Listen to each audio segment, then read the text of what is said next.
Jacob. So this dude showing up with a freaking 10 There's ton. so much, and even if we had more, I don't think it. oh my god. Vaughn getting just does a burn. No, that is that Vaughn? No, I like this. You also have gigantic hands. In that car right now. We didn't fly all the ways here to watch you walk around in a sling. You love it. I love it. A whole bunch of other people love it. My grandma loves it. My mom loves it. My wife keeps stealing it all the time. What am I talking about? FD merch. I get it. It's gone. Somebody takes it from me. It's like I never even owned it. Believe it or not, 20% of all the FD merch I own has vanished. Just like you saving 20%. It's like it's vanishing. 20% of the cost of your FD merch vanishing. All you got to do, use podcast 25 at checkout. It's like magic. Podcast 25 at checkout, save 20%. What's going on, everybody? Welcome back to the Outerzone, the official podcast of Formula Drift. My name is Jacob Gettins, and this week we've got Josh Stewart or Joshua. Which one do you go by? Is it Josh or Joshua? Yeah, okay. Josh is good. Is it? Do you make people at work call you Joshua, or is it? Are you like the cool boss? No, not at all. It's purely Mr. Stewart then. Absolutely, all the time with a sir Absolutely. here or there. Yeah. Right. Is I know you spent a fair bit of time in the Navy. Has the transition off boat now been? Have you gotten your ground legs, if you will? Are you fully acclimatized to normal life? Yeah. So I spent, it was 6 years active duty, and then I was in the reserves for 8 years. So I actually just ended in January. Gotcha. Just completely separated. So back in 2016, I left active duty, transitioned over to the DOE side, kind of working. Man, I don't want to get into the details of it, but we'll say there's contractors to the DOE, and that's where I work. Yeah, that seems to. I mean, my sister.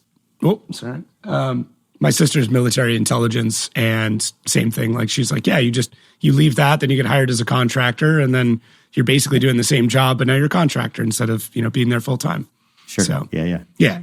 It's it seems to be the way things go, but I gotta ask, like, what got you into the naval side of things? Like, what swayed your decision between the various different parts of the military? Man, that's a good question. So let's see. Let's back up even farther than that. So all right, we got time. I met my now wife in college. So we've been together, married over 20 years. It's been 21 years.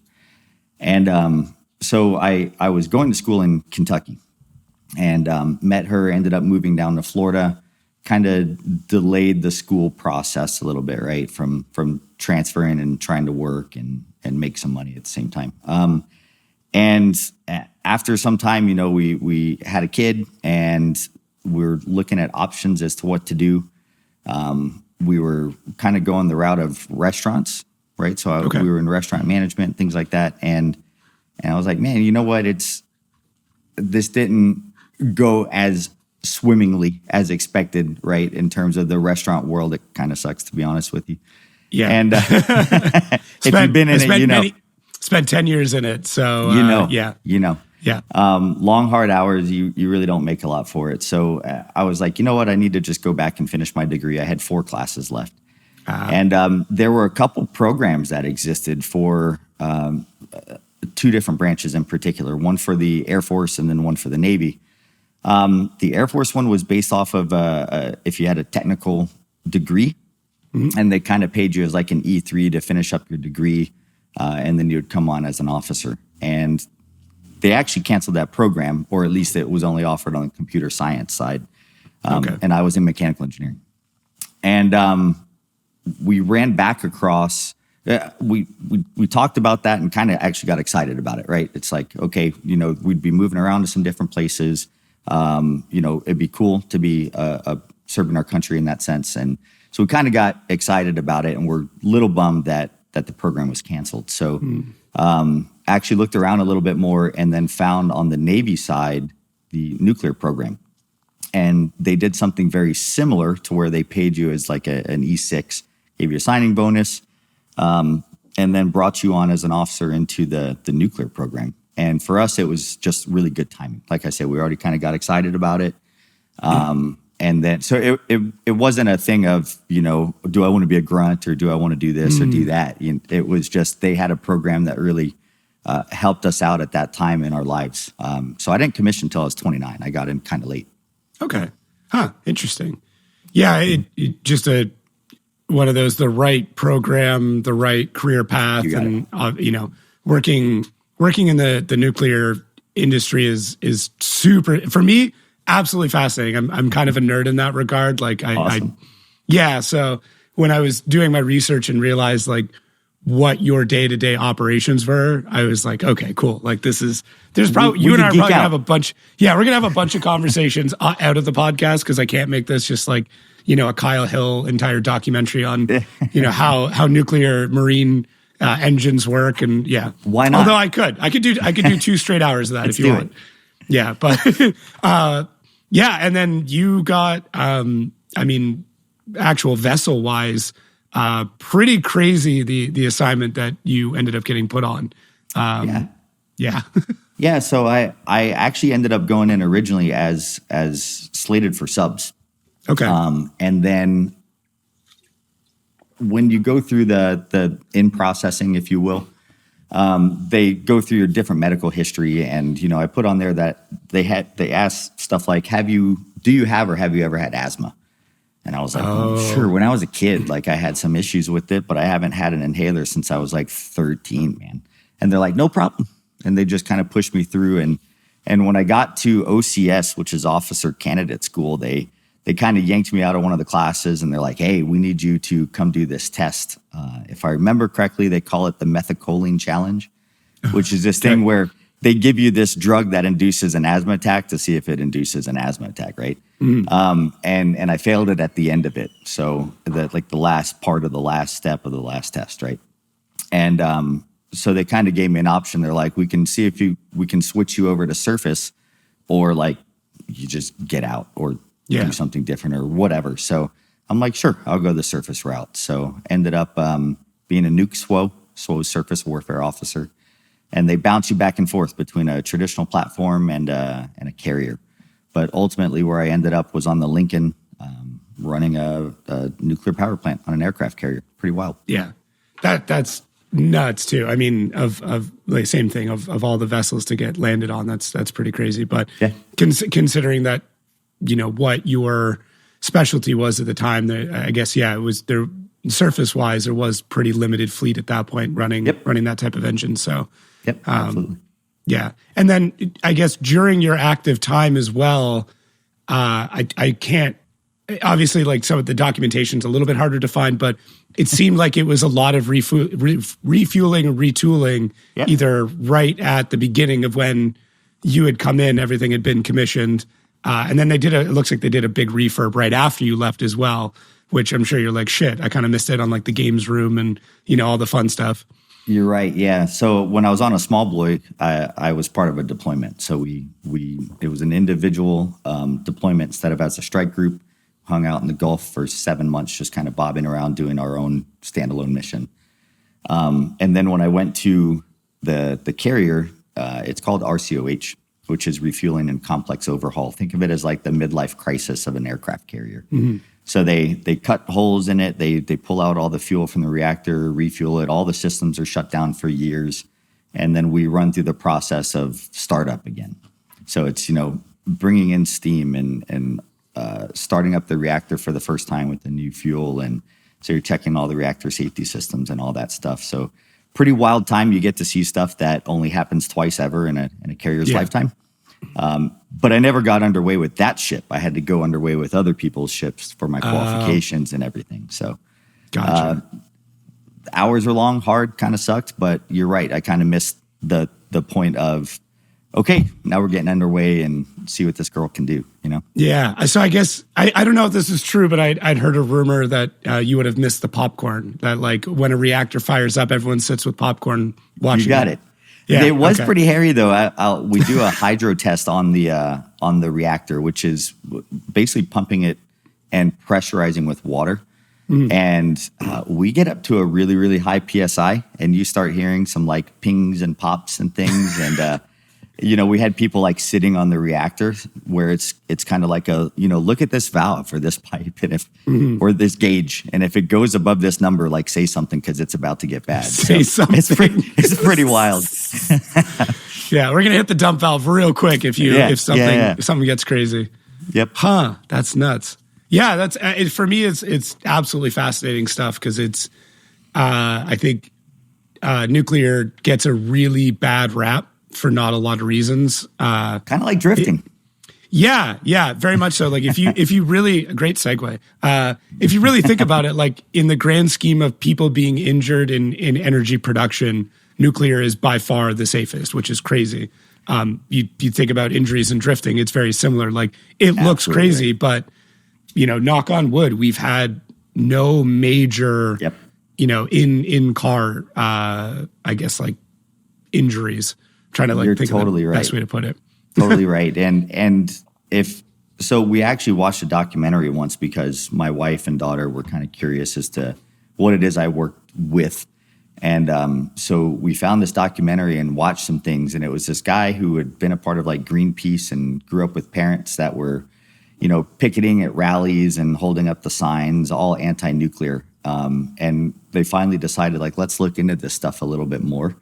And they went back and found some of those signs. And at the bottom of it, you would see that it was like sponsored by Standard Oil. Yeah. So it comes, if you really dive into it, and when nuclear power really started taking off, what was the moneymaker at the time? Yeah. They had a lot of money, and they could kind of create their own propaganda, if you will. So you're right. There's been very, very few incidences throughout time, especially if you look on the American side. And the accidents that have happened, like it's all the containment almost stuff, human. it's been but the safety systems worked, Yeah, it was human error that caused the issue. You got it. I mean, 3 Mile Island was human error that was the issue. And realistically, other than that, there was only kind of one major incident. It was very, very early on with a mobile reactor. SL1. SL1, thank you. Yeah. I appreciate that you bring that up, though. You are a nerd about this. I love it. Oh, yeah, no, I'm serious. Like, this is... Dude, I watch ask these people things all the time. And I'm like, Yeah. what was the worst accident that ever happened on a U.S. nuclear SL1, reactor? And they go 3 Mile Island. And I'm like, okay, what was the result of 3 Mile Island? Like, literally nothing. Yeah. The containment worked. And I was like, but you need to go look up SL1. And they're like, why? I was like, well, just take a look. You'll see. It was bad. Yeah. No, I mean, we won't get into the details, but it was about as bad as it's going to get. I mean, other than that, you've got, what was the other one? The Dragon Core, where like the guy was holding it with like a ruler or something like that. It's like all the incidents are literally just human beings being stupid. Bypassing really the what it safety is. systems, doing dumb stuff. Yeah, absolutely.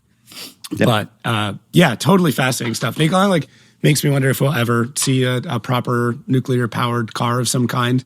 I don't think it'll be like with steam generation, but it could be like with the teeny little marble that makes 1,200 horsepower, no problem all day. Exactly. That's the crazy thing. Yeah. Well, I mean, the refueling time of the Lincoln's like 20 something years for refueling. Yep. That's it.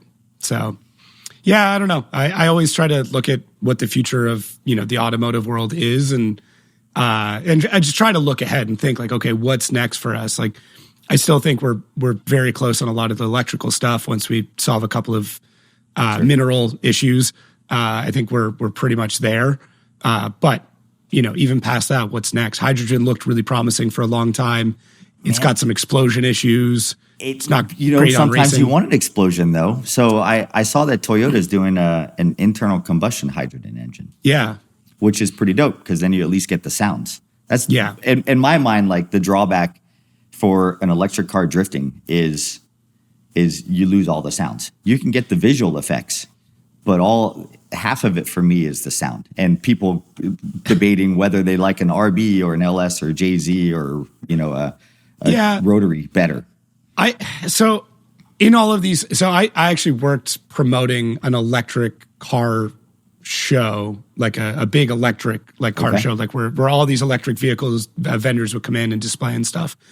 And not that I was like indoctrinated, but I had to sell the product that was go and try an electric vehicle. Okay. And something that resonated with me is a guy was talking about it and he goes, you guys all sound just like the people that were pissed off that cars were getting on the road because nothing would beat a horse. And I was like, damn. And that stuck with me because like I always relate it back to that. Like it's, electric motor doesn't sound the same as a horse. Like it doesn't have the personality of a horse. Yep. You can always take our arguments and put it back towards horses and carts and buggies, and it's the same thing. It's true. Yeah, the infrastructure for cars doesn't exist. Well, the infrastructure does now for gasoline, but it didn't back then, and just the demand made, the infrastructure. Absolutely. So, yeah, very valid. Yeah. I'm not saying it's perfect. I'm not saying it's maybe the way to go. This is me always like, having to cover my ass and double back on things, but it's just one of those, we can't, just because we don't like it or it's not what we grew up with, you don't want to just throw it away because you're giving up on something before you've tried it. Because I don't know if you've been in a quick electric car, it's wild. Oh, they're fast. And I'm not going to lie. We found 2 like incredible lease deals on electric cars, so we have some. I don't disagree with it. Here's my argument. You ready? It's not because I found it exciting. It was because it was cheap. But switching completely from internal combustion over to electric, I think just creates a whole new set of problems. That's all it is. Yeah. My argument is kind of like your financial portfolio, right? Instead of investing fully and completely in stocks or fully into bonds, it's you diversify. So we've got diesel, we've got corn, I run the race car and ethanol, we've got gas and electric. So I say that's what we need to do, diversify. Okay. Yeah, it's very, very smart of you. I like it. Yeah. Yeah, I just have I've gas, diesel, and 2-strokes. That's my diversification right now. Same. Yeah. Same. It's a little bit of everything. So I guess after moving out of the military, now you're still within the nuclear field, which is kind of cool. Yep. A little hard to decipher exactly what it is you're doing now. My best guess is that what your job is to present demo versions of larger projects to provide a proof of concept. Is that a broad simplification? Yes. Okay. And it depends on how well you know what I do, I guess. But okay. I also saw where you work, so I know you can only say so much about. There's a limit, right? And absolutely, and I'm clear where those lines are. So which is super cool, there. By the way. Where you're working is phenomenal. I work at Lawrence Livermore National Laboratory, and I work in our subcritical experiments program. Got it. The best way to explain that is, we've got a stockpile of nuclear weapons, and they're aging, right? They've been around for decades at this point. And however, back in the early 90s, there was a moratorium that was signed that we can't do nuclear testing anymore. So what we do is we test parts and pieces to vet that they're going to work. So this would be equivalent for, if I'm going to say this, for a race car, right? If we're not allowed to go out on the track and actually run the race car, we've got to somehow test the engine. We've got to somehow be able to test the brakes. We've got to somehow be able to test the drivetrain. So that's essentially what we're doing. Subcritical tests is tests that we perform that we stay under criticality. If you want to get super nerdy, we can talk about what that means. But the tests are subcritical, so we never have, a nuclear chain reaction. Yeah. The particles are not colliding with each other in a chain reaction neutrons effect. And you let me know if you want to talk about K effective and neutron generations and that's okay. Now we're getting a little above it. I feel like you could get pretty nerdy. Have you like completely memorized what is it? NFO 0421.x1? Like that whole directive you've pretty much got down to the letter at this point? Yeah, I can't believe you brought up NFO order. That's wild, because most of the stuff that we follow is DOE orders. Oh, interesting. Okay. The NFO well, yeah, because it would order, be more federal than just Nevada, right? That's right. Yeah. So just there's a few local orders to actually operate on the Nevada National Security site that we have out here. And 421, you do dive into some stuff, don't you? I'm impressed. Shit, man. Thank you. I appreciate that. No, it's fun. And I always like to try and share just bits and pieces of what I get to learn in doing my research with the fans. So I'm hoping there's a few energy nerds out there who are getting a kick out of it. And there's a bunch of them who are like, hey, can you just talk about Corvettes and RX-8s for a minute and you can get back to your nerd shit later? I can't wait to see how many people like are going to Google SL1 and then NFO Order 421 and instantly fall asleep. Yeah, that order is not amazing. I read through a couple of paragraphs. I'm like, I'm good. My dad is a fire inspector for his entire career, so I grew up around like fire safety codes, and it's just regulations boring. And meetings. Super boring. Yeah, subsection, whatever. My dad's an incredibly intelligent human being, and he used to do a thing called fire code trivia, where people would just open a book, read the title or the section, and he'd be able to dictate what that section was about. But once again, that was his entire life for 30 something years. So you're gonna eventually memorize most of it. Absolutely. It's kind of like you whenever you're pulling out the new rules in FD and you're like, paragraph 3.12, it states this. Yeah, I read them a lot. I will read them over and over again. Even this year in Long Beach, like we were having breakfast, I sat down with my tablet. I had the rule book open, just eating a sandwich, scrolling back through, making sure I've got it. So I'm not quite at the point where I've got where you could like say, okay, what section is this, and tell me exactly what it is. But I'm getting close. But if I gave you like the first 3 or 4 words, could you spit off the rest of the sentence? Probably a lot of it, yeah. Probably, yeah. Or be like, oh, that's, like section 411 is the new left foot braking thing. Like a lot of the new stuff it's pretty top of mind. There. Just because, for sure. But, and then I guess ultimately what ended up getting you into drifting? Like, how did you make this leap, and how do you go from, I wouldn't say a boring job, but a very... Say a boring job. It's totally okay. fine. It's not boring to me. It's a wild dichotomy, right? I mean, yeah. They're two totally different things, so they don't correlate with each other whatsoever. But always been into motorsports, but never really had the funds to do anything when I was growing up, right? We didn't grow up really with any money whatsoever. So I didn't grow up, riding dirt bikes or running circle track with cars or anything along those lines. But I always loved them. I always loved the sound. I always loved speed, name it, right? So there was always an itch to go do something. And I've done a couple of drag passes or done a couple autocross events in college with whatever stock car I had at the time, right? So when we moved out here to Vegas, oddly enough, when we moved to Vegas, it was in 2016. It was in November. And we got here the day that SEMA was ending. And if you remember, that was a Friday night. Yeah. And it was SEMA Ignited at the time. So we literally drove across the country, went and picked up the keys to our place, drove there, dropped off our bags, and then drove right back to SEMA Ignited. Oh, that's cool. And we were tired, right? So we're roaming around for a little bit. And after maybe an hour, 2 hours looking at, some cool vehicles and stuff like that, I look at my wife and daughter. I'm like, you guys hungry? So we go look at the food truck lines, and they were insanely long. And so I'm just like, let's go. But, we saw some cool stuff. Like, let's go ahead and leave.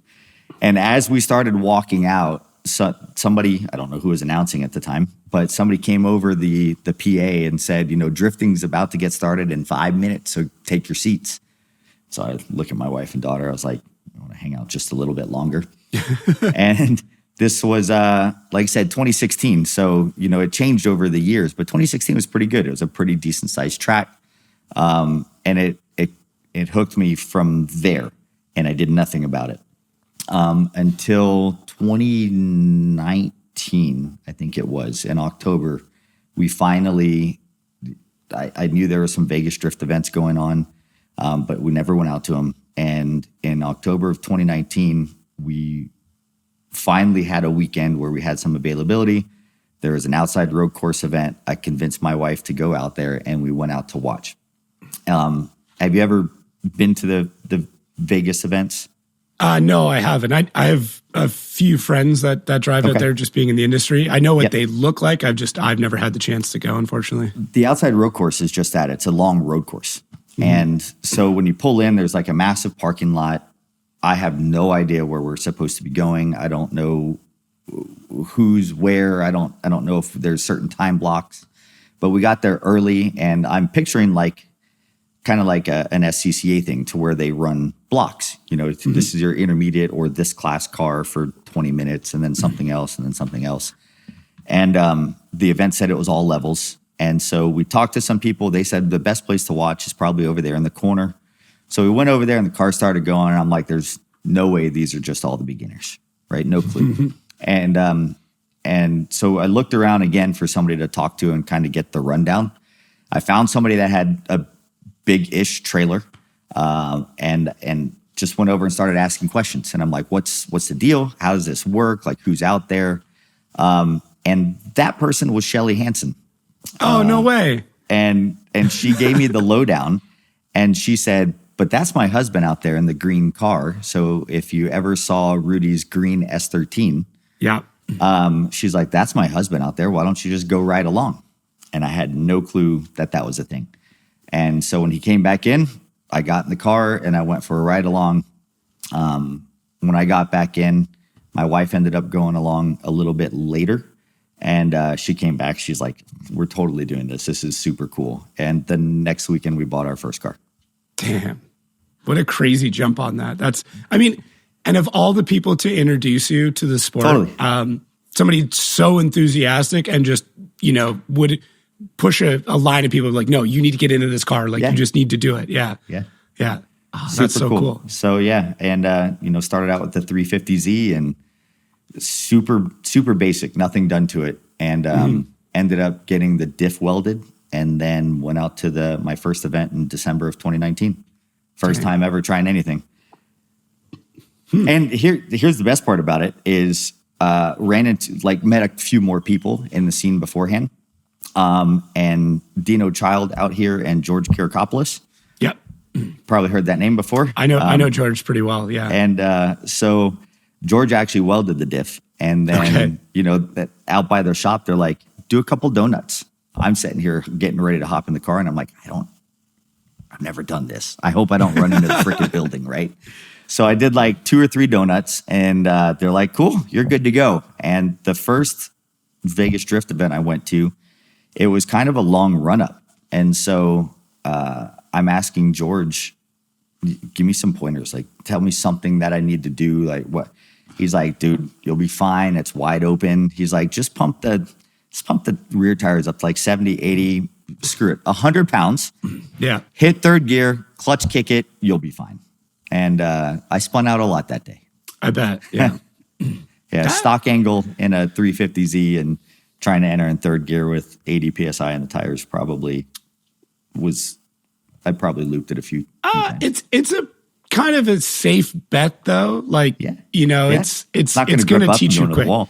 Yeah, that's what I mean. Like it's obviously not very aggressive and it doesn't have so much angle that you're going to get yourself in other problems. And it'll, at that case, with that much PSI, it's going to be skatey and just kind of teach you where the car's limits are really quick.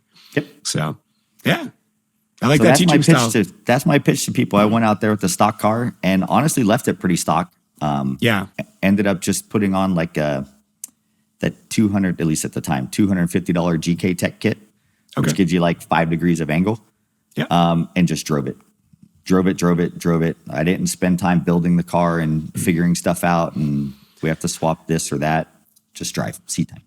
Yeah, I'm a big proponent of drive it until you can outdrive the car and then upgrade. Or upgrade what is stopping you from driving more. Like if it's overheating, then work on the overheating. But don't go like, oh, it's overheating, I'm going to rear mount rad it. It's like, no, just get a thicker rad, get some good fans, get a shroud. That's the big one. Like, don't just slap fans on, get a proper shroud. Make sure it's bled so there's not a big air pocket in there. It's basic That's stuff. a big one too. Yeah. Is your radiator full of dirt? I don't know. It turns out if you can't tires, breathe, it's gonna, Yeah. Yeah, I like the I think Rudy does it where he basically just puts like a screen door in front of it, and then you just pull the screen door off the front. I saw you're good to go. I saw another big team doing it recently. I want to say like RTR basically built a screen. I was like, holy shit! Nice. Like Rudy's $10 Home Depot fix is now being adopted by one of the biggest back teams on the grid. Simple works well. That's in building our pro car, that's what we went for. Is like as simple as we could, as many GM parts as we could. Yeah. Just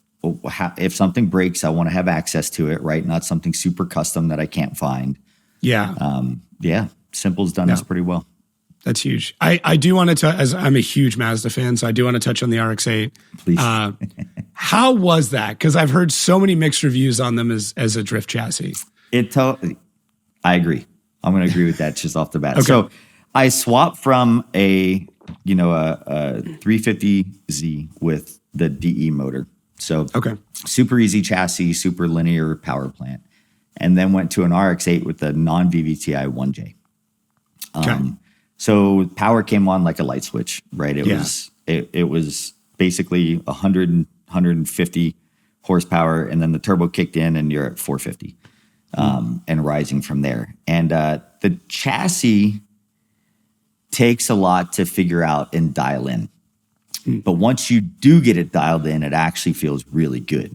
But if you look at the rear suspension setup, it's very complicated. So this car had WiseFab all around. I bought it from a guy who had built it down in Arizona. And the rear suspension is a multi-link, so like a 5-link setup. And you would look at something and say, here's my tie rod to adjust toe. Yeah. If I want to adjust toe, I'm just going to turn this a little bit. But when you do that, you have also adjusted the camber and, technically caster, even though we really don't pay any attention to that in the rear. But you change everything. So it's it's kind of a pain to dial it in. And the car, there's parts and pieces of it that were never really meant to be pushed to that level of abuse.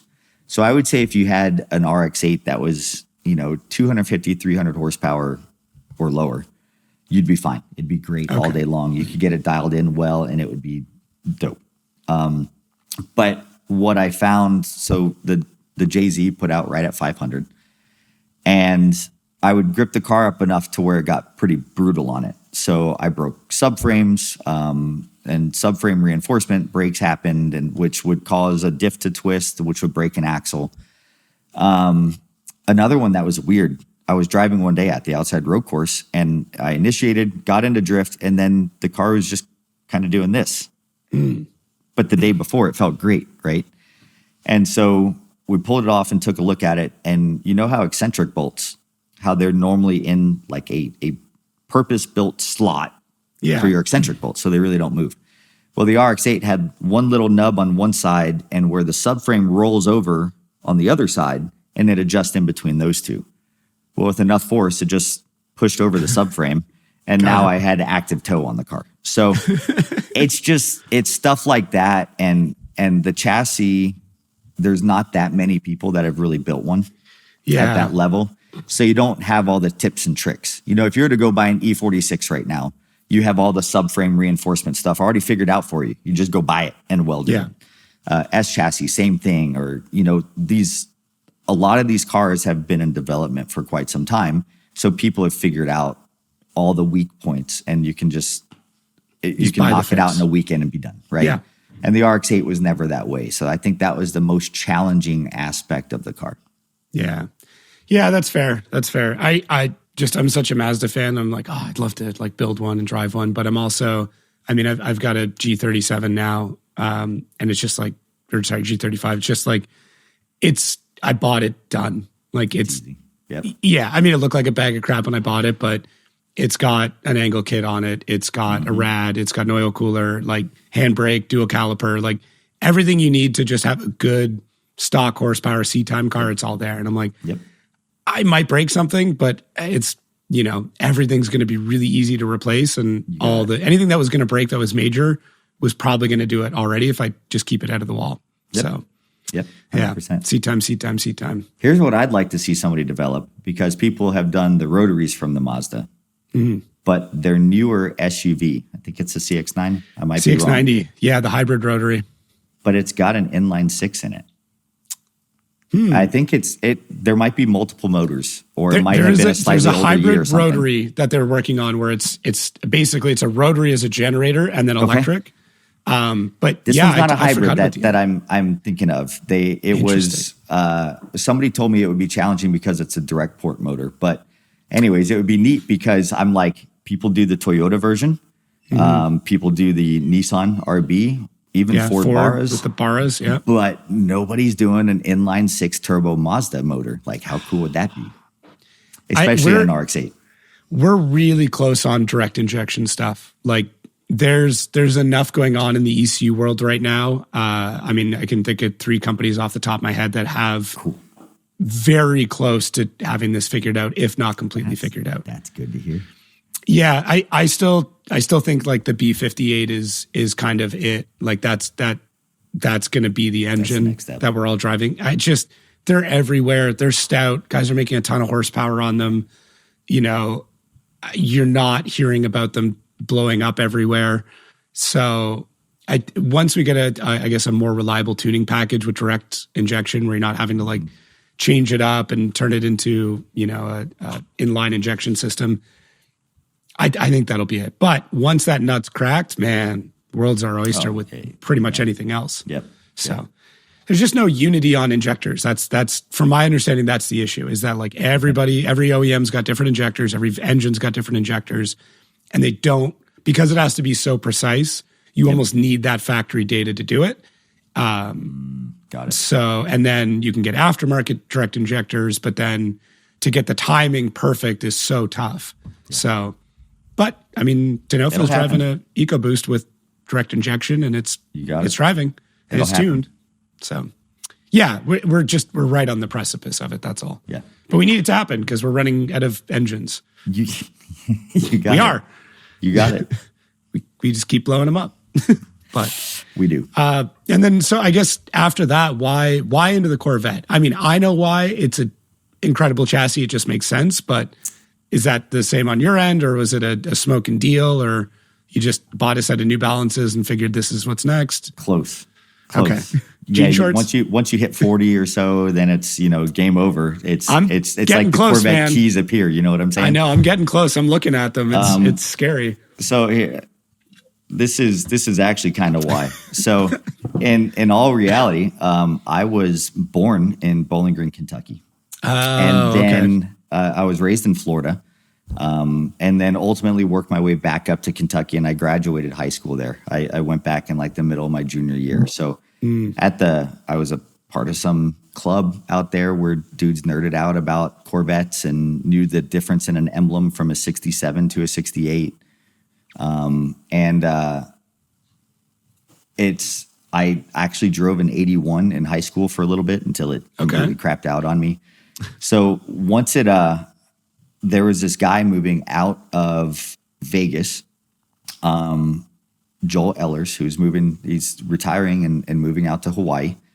And he decided he was going to start selling off his stuff. And he had just basically put together a C6 Corvette, 2011, relatively basic. You know, it was a cammed motor with a PBM front setup, mixed match of PBM and BC coilovers, stock rear end, stock drivetrain, but it had the seats in it and things like that. So it was pretty ready to go. He just kind of needed to unload it. And I was like, sure. Yeah, that sounds good. And really from a factory built race car, factory built inexpensive race car, it's hard to really get better. And compared to like the RX-8, if I was to put the rear quarter panel into the wall, it's kind of a unibody style, right? It's all metal, it's all incorporated, it's a pain in the butt to get it fixed. If you do that in a Corvette, then you just unbolt the body panel. You might have some tub issues inside, but you can bolt the body panel back up onto it and you're good to go. Gotcha. And that takes just a few minutes. It's like 15 screws stock and it all comes off. So he was unloading this car, so I was like, sure, why not? And went to this event that was it had to have been post Long Beach, if I remember, back in like 21. And so I had this car, never driven it before. It was set up for him. And he and I definitely drove differently. I liked my car being pretty gripped up, at least reasonably at the time, right? To, you know, drive kind of aggressively. And he was a little bit more of a smooth, you know, wide, slow kind of driving style. Yeah. And so I said, who cares? Like, let's just go out on the track. I was out at Apple Valley. And all I did to start with was drop the tire pressure from the 40 whatever it was at down to something a little bit more reasonable. And clutch kicked it and it spins out. So we made a couple of adjustments, gave it a little bit of tow, did a thing or two here or there, and that was about it. Drove the car, got a little bit more comfortable with it, and there was just a little grassroots competition. And I was like, okay, sure, I'll enter it. And actually won that event in a car that I haven't driven before. And Rome looked at me and he goes, "You just found a new chassis."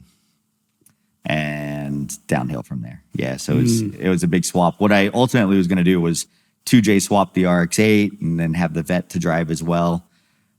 He actually offered up some really good advice. He's like, you don't want to drive two different chassis.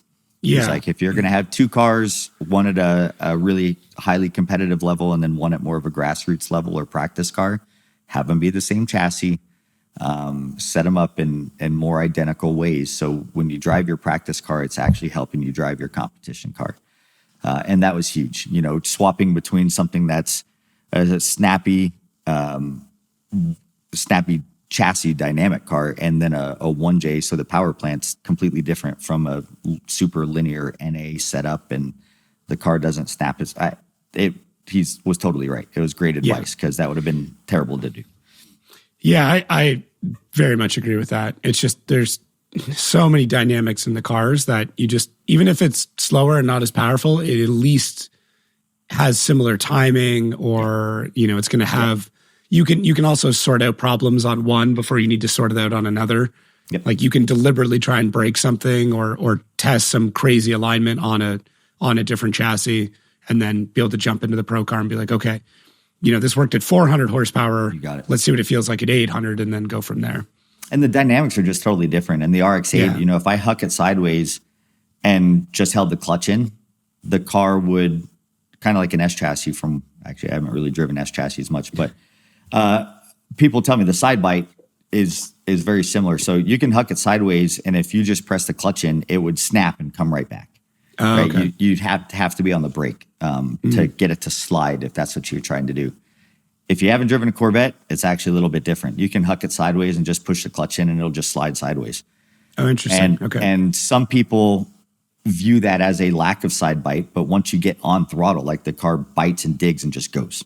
Yeah. So I have learned that about the chassis, and it actually gives you kind of a third way to chase somebody. You know how most people are saying, hey, they either left foot brake or they use the handbrake, and it's kind of an argument one way or the other. This kind of gives you a third option. You just push your clutch in, and then it kind of floats for a second, and then you get back on throttle. So it's once you learn the dynamics of it, or at least once I learned the dynamics of it, I really enjoyed it. But it was bipolar. It's completely different from the RX-8. I mean, you. I don't know what you look like in the RX-8. I saw a couple of clips and videos, and it's always tough to tell with just certain things. But Vet looks good. I mean, Vet looked good in Long Beach as well. So it's just, that battle with Jeff was good. It was really good. So I know he kind of got the better of you, but that's a bold move. Like jumping in there as a Prospec driver. I was like, okay, well, let's see, but. Why not? I got the call, and Andy's like, you want the opportunity of a lifetime? And I was like, let's go. Because he's right. I mean, there's only so many people that have driven it, but the conditions are wild.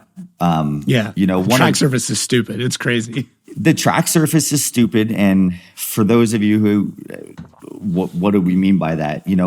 If you play on the sim or you go out to any standard track, the track surface kind of globally is the track surface, right? So if you set a sim up on super grippy, or if you set it up on a dusty track, like the track itself is all that way. What's wild about Long Beach is after FD runs, and then after you have the Grand Prix running their race line, which is slightly different, then you've got a super grippy section. And once you get off that, just 2 inches, you're ice skating. Mixture of marbles and then just no tire, no rubber being laid down at all. So, and to add to that is we show up and we get 2 practice laps before it's battle time. So it's, in Pro-Am events, I've heard people complain that, man, we only have like 3 or 5 hours of practice. What if my car breaks and I don't get to practice that much? And that was one of the biggest steps going into Prospec is you go into Prospec, and last year we had 47 drivers. And prior to the seating bracket battles, I averaged throughout the season 6 practice laps, like 3 leads, 3 chases. Yeah. And so that was a big learning curve for me. And but then you show up to Long Beach and we're squeezing into the show, if you will, after the Grand Prix. So we have super limited time. It's kind of a matter of really go warm your cars up and then let's put on a show. And so you mix all this. Oh, one more. This was really good too. Day 1, we did our 2 practice laps and we got delayed for a few different ancillary reasons. I don't remember exactly what it was, but I was also the last battle. And so by the time we actually left, even though we'd practiced and it was still kind of daytime, now it was nighttime. Yeah. And the run up is there. If I remember correctly, there's like a spotlight at the start line. And then there's maybe 2 spotlights as you drive down the run up. So it's kind of like pitch black and it's a blind entry. And then you just press the gas pedal and hope it turns out well. Yeah. I would argue Super Drift is harder. It's tough. Like they don't make it easy on you guys at all, but it's a cool show. And for that's a blast. The people that have never seen drifting before, it's wild, right? Yeah. Regardless of what you do, like it's going to look pretty cool. Yeah. Yeah. And honestly, like a lot of those people just want to wreck anyways. Yeah, you're 100% accurate. Yeah. Like I was joking with Connor O'Sullivan because he had a bad wreck, I think his first day there. Yep. Last year. He hit pretty hard. And I talked to him afterwards. I was like, dude, don't worry about it. Like half those people were just stoked to see a car wreck. Yeah. And he's like, yeah, that's a good point. I was like, that's when the crowd is the loudest is when you hit the wall. So, but yeah, it's cool. I really do love Long Beach. And yeah, I think it'd be cool to like try and do Long Beach at night. If we got a couple more lights in there to run that event at night, I think that could be pretty crazy. Yeah. Yep. I think Type S lights all around the track, kind of like we do in Jersey and stuff. Yeah, that would be interesting. I don't know how much like do those lights glare for you guys at all, or like do you even notice them? In Jersey. I would say it was Jersey, and I think I also saw them in Atlanta, if I remember correctly, or something. The first time I saw them, Irwindale, we did them. Was it? I think at 1.2. Yeah. I know the first time I walked out and I saw them, I was like, dude, that's cool. But driving wise, I kind of lose peripheral of everything off the track personally. So, you have your reference point or you're chasing somebody and that's where I'm looking, keeping an eye on the track. So, you don't both get killed. But other than that, if there's a stand full of people, I'm not looking there, so I don't know that I would even recognize the glare. And Hot Pit, Lockdown Performances started doing flamethrowers. Yeah, I know. And the first event we did that, a lot of guys were distracted by it. And I was like, yeah, I think I saw it. I don't know. Yeah, I mean, everybody's going to be a little different. I've done a few events with big fire, and it's like, man, that's got to do something. But both drivers are seeing it, so it is Same what it effect, is. Yeah. It's the glare in the glare of the light in Seattle. It's rain, whatever. That's racing. Yeah. So you just put fire instead. Exactly. Yeah. So what? I mean, explain the drifting career then. So you get into it. Now you're in the vet. At what point do you kind of go, okay, I want to take this serious. I'm going to, chase Pro-Am? Or was it more of a, oh shit, I won my license. Like I was just having fun, but now I got a real shot at this. So once I got the vet, shortly thereafter, I was notified I was getting mobilized with the reserves. So in the middle of trying to ramp up to win my license, I left for just shy of a year. Okay. And was over in Bahrain. Not only did I not drift, I didn't even drive a car, right? Yeah. So it was a little wild. It kind of sucked. I'm watching all this stuff on TV. Just sitting in a hotel room trying to watch the Drift Masters and FD events, And then when I came back, it was just kind of like full bore, like let's do this. So the practice car that I had, I still had the RX-8 at the time. Actually, I still had the 350Z. So sold the 350Z, and then the NA Corvette got caged, and then it was just Well, actually, you know what? It wasn't go straight for a license. It was joining in the hot pit. So I had just put the car completely back together. We had taken it apart with the idea of building it to, a full-blown Prospec level car. And Dino he had started building a Corvette chassis and then kind of bailed on the project, and it had been sitting mothballed for a year. He's like, hey, man, I know you're kind of swapping over to the vet thing. Like, what if I make you a deal on this? So then my whole perspective changed, and it was a mad rush to put the other car back together in basic form, just now with a cage, sell the RX-8, and then build out the other Corvette was the plan. So then, of course, you end up going to events and breaking stuff, and I've pulled the drivetrain on the NA vet probably, 12, 15 times. And you get used to it. It's super easy once you're comfortable with it. Yeah. So it was just kind of delay on building the other car, to the point that I never really did anything with it other than kind of clean it out because it had been sitting outside. And then after running the year hot pit, I went and did another small grassroots competition and won that, and then went to Winter Jam. And of course, if you haven't been up to Sonoma, it likes to rain a lot up there. But I had only ever driven in the rain one other time.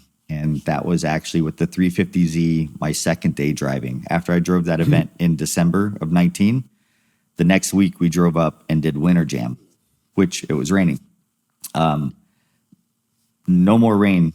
We're in Vegas, right? In SoCal. So we really don't get rain practice out here. And so showed up at Winter Jam in this would have been December 23. Second time ever driving in the rain. Our practice was in the dry. So everybody kind of got screwed by this, right? Our practice day was completely dry. And then, we finish up for the night. We show up the next day, and our warm up in the morning was, 30, 45 minutes, something like that. It was dry.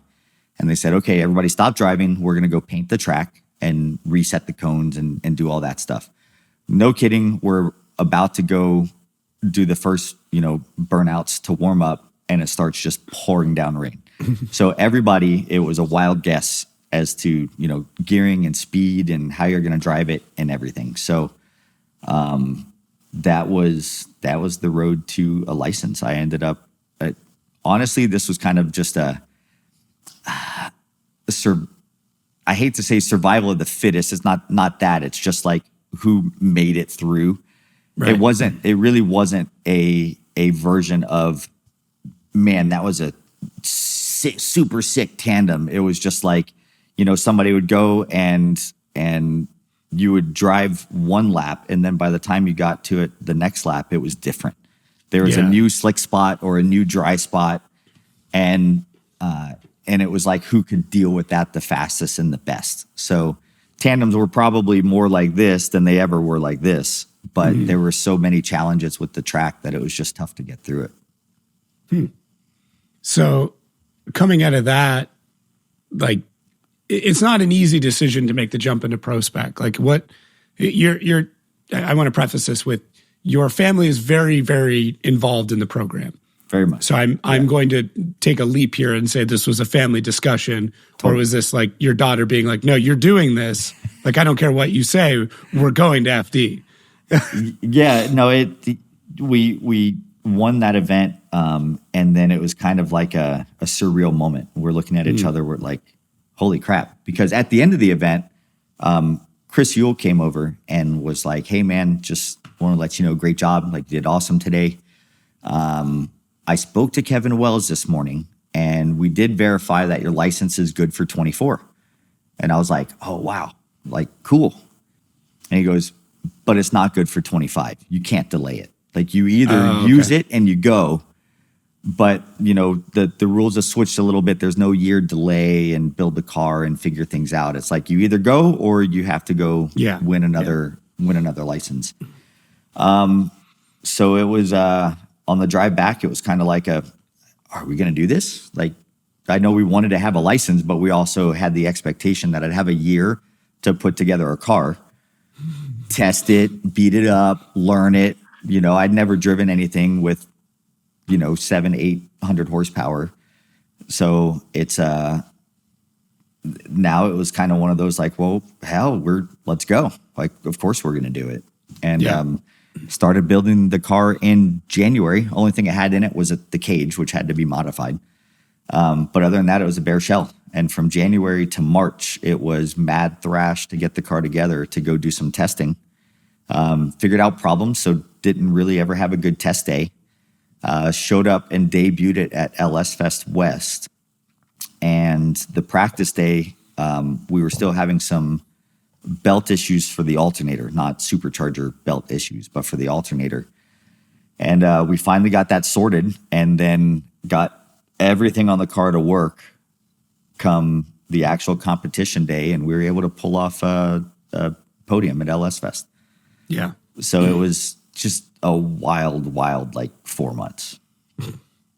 It's got to be validating though, like doing that, because I mean I've talked a bunch of shit about shootouts and stuff like that and my thoughts on it, but like to get a license, to prove it, to go through the struggle, to then go to LS Fest, which those are not easy competitions. Like there's a lot of like drifting events that are tied into other shows, and like the competition is what it is, but like LS There's Fest a lot of good drivers at LS Fest. Yeah. And it's all the same engine platform. So Yep. it's because I'll still say there's advantages and disadvantages to, turbo and, big displacement, or however you want to separate them. But when everybody's got an LS, it's a much tougher game. So yeah, I'm sure you came off of that with a pretty big high. We were pretty stoked, that the car, after throwing it together in the matter of 3 months, that it actually performed. And then right after that, I mean, the next weekend we're throwing it in the trailer to go to Atlanta. Yeah. And so the car was I wasn't ever vetted on a track where you enter at 90 plus miles an hour. So, showing up Atlanta is, it's a wild experience. You're up on that hill looking down. Big hill, man. And you're like, crap. Like, I literally have never driven this car at 90 miles an hour. Like, I hope it's okay. Yeah. That you pull up to the line and you just kind of like, let's go. Let's see what happens.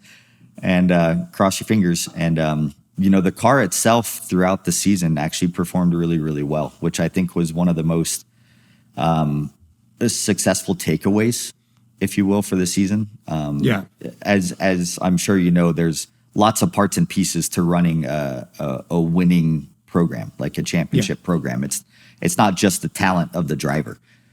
It's logistics. It's, when something breaks, not if something breaks, but when something breaks, how good is your team at fixing it?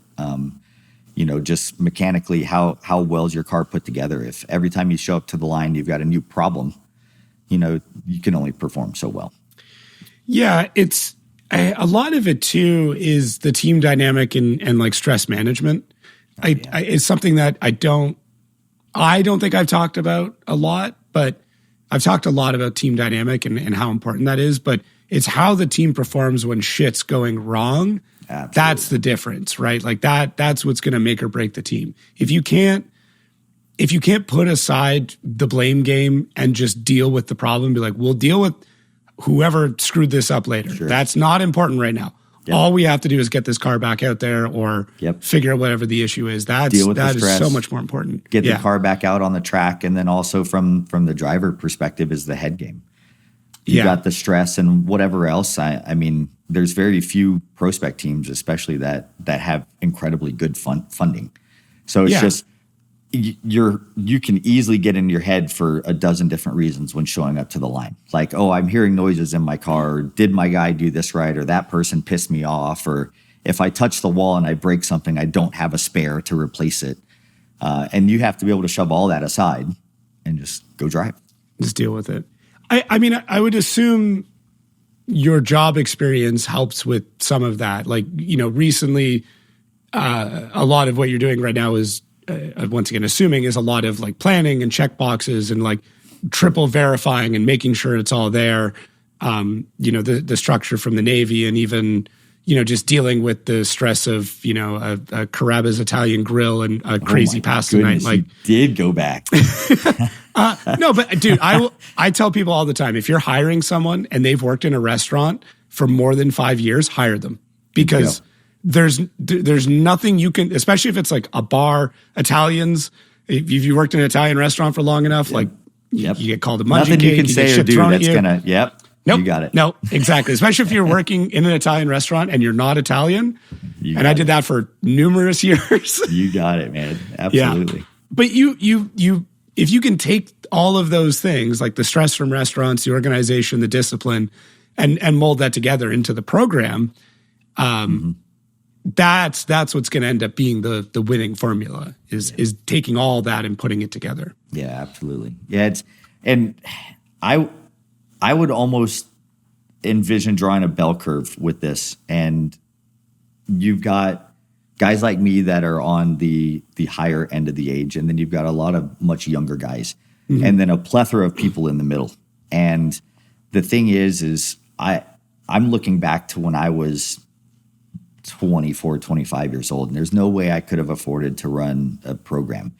And I could only imagine like the level of stress and uncertainty that would come along with being in your young 20s and trying to figure out this thing when you're still trying to figure out a lot of life, right? You don't have a lot of life experience. You know what I mean? And so, but when you're on the younger side of it, you have potentially parents that are helping support you or whatever else, and you have a different life perspective.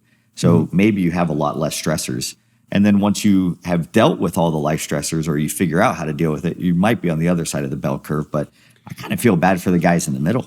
Yeah, the 22 to 35, that's like the most difficult time to try and run a program. Absolutely. I do agree that younger than that, you don't have the mechanical sympathy. You don't have the financial sympathy either. Where it's just like, you truly don't understand how much shit costs or how much effort goes into that cost.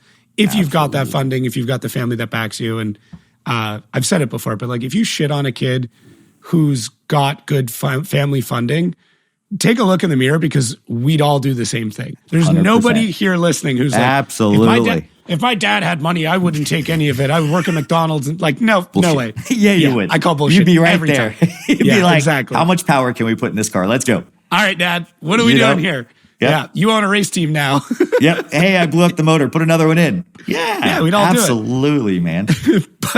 but yeah, it's funny you brought that up, because it was part of my notes being of the elder generation within Prospec. Like, what does that look like? But I do think the life experience, the understanding of when to be reckless and when not to be reckless, those things go into it. But then there's also the effect of like, at an older age, I'm not saying you're like, into your 60s, but not yet. No, but things like physical ability, reflexes, doubt, those things start happening more often. You have to be a little bit more withheld. I've chatted with this, I believe with Margaritis, to where, we're both similar ages. Really? And I don't mean that in a bad way. I feel like he's so energetic. He could be 16 forever. He probably could be, but I'm pretty sure he's within a couple years of me, maybe 2-3 years. And even if it wasn't him, it was somebody of similar age. And we looked at each other at one point, and this was probably maybe a year and a half ago, something like that. And both of us realized that we had a concern being really aggressive at the correct level. There's being overly aggressive where you're just ridiculous. Like you said, no mechanical sympathy or sympathy for anything. Then there's the aggressive that's going to get you to win, right? So from practice to the battles, name it. And then there was the aggressive that we were comfortable with, which was, we're gonna tone it down just a little bit, because if we total this thing, like, we're going to have a really hard time coming back from that. Over time, I realized that, that's valid, but that's also never going to get you to really win anything.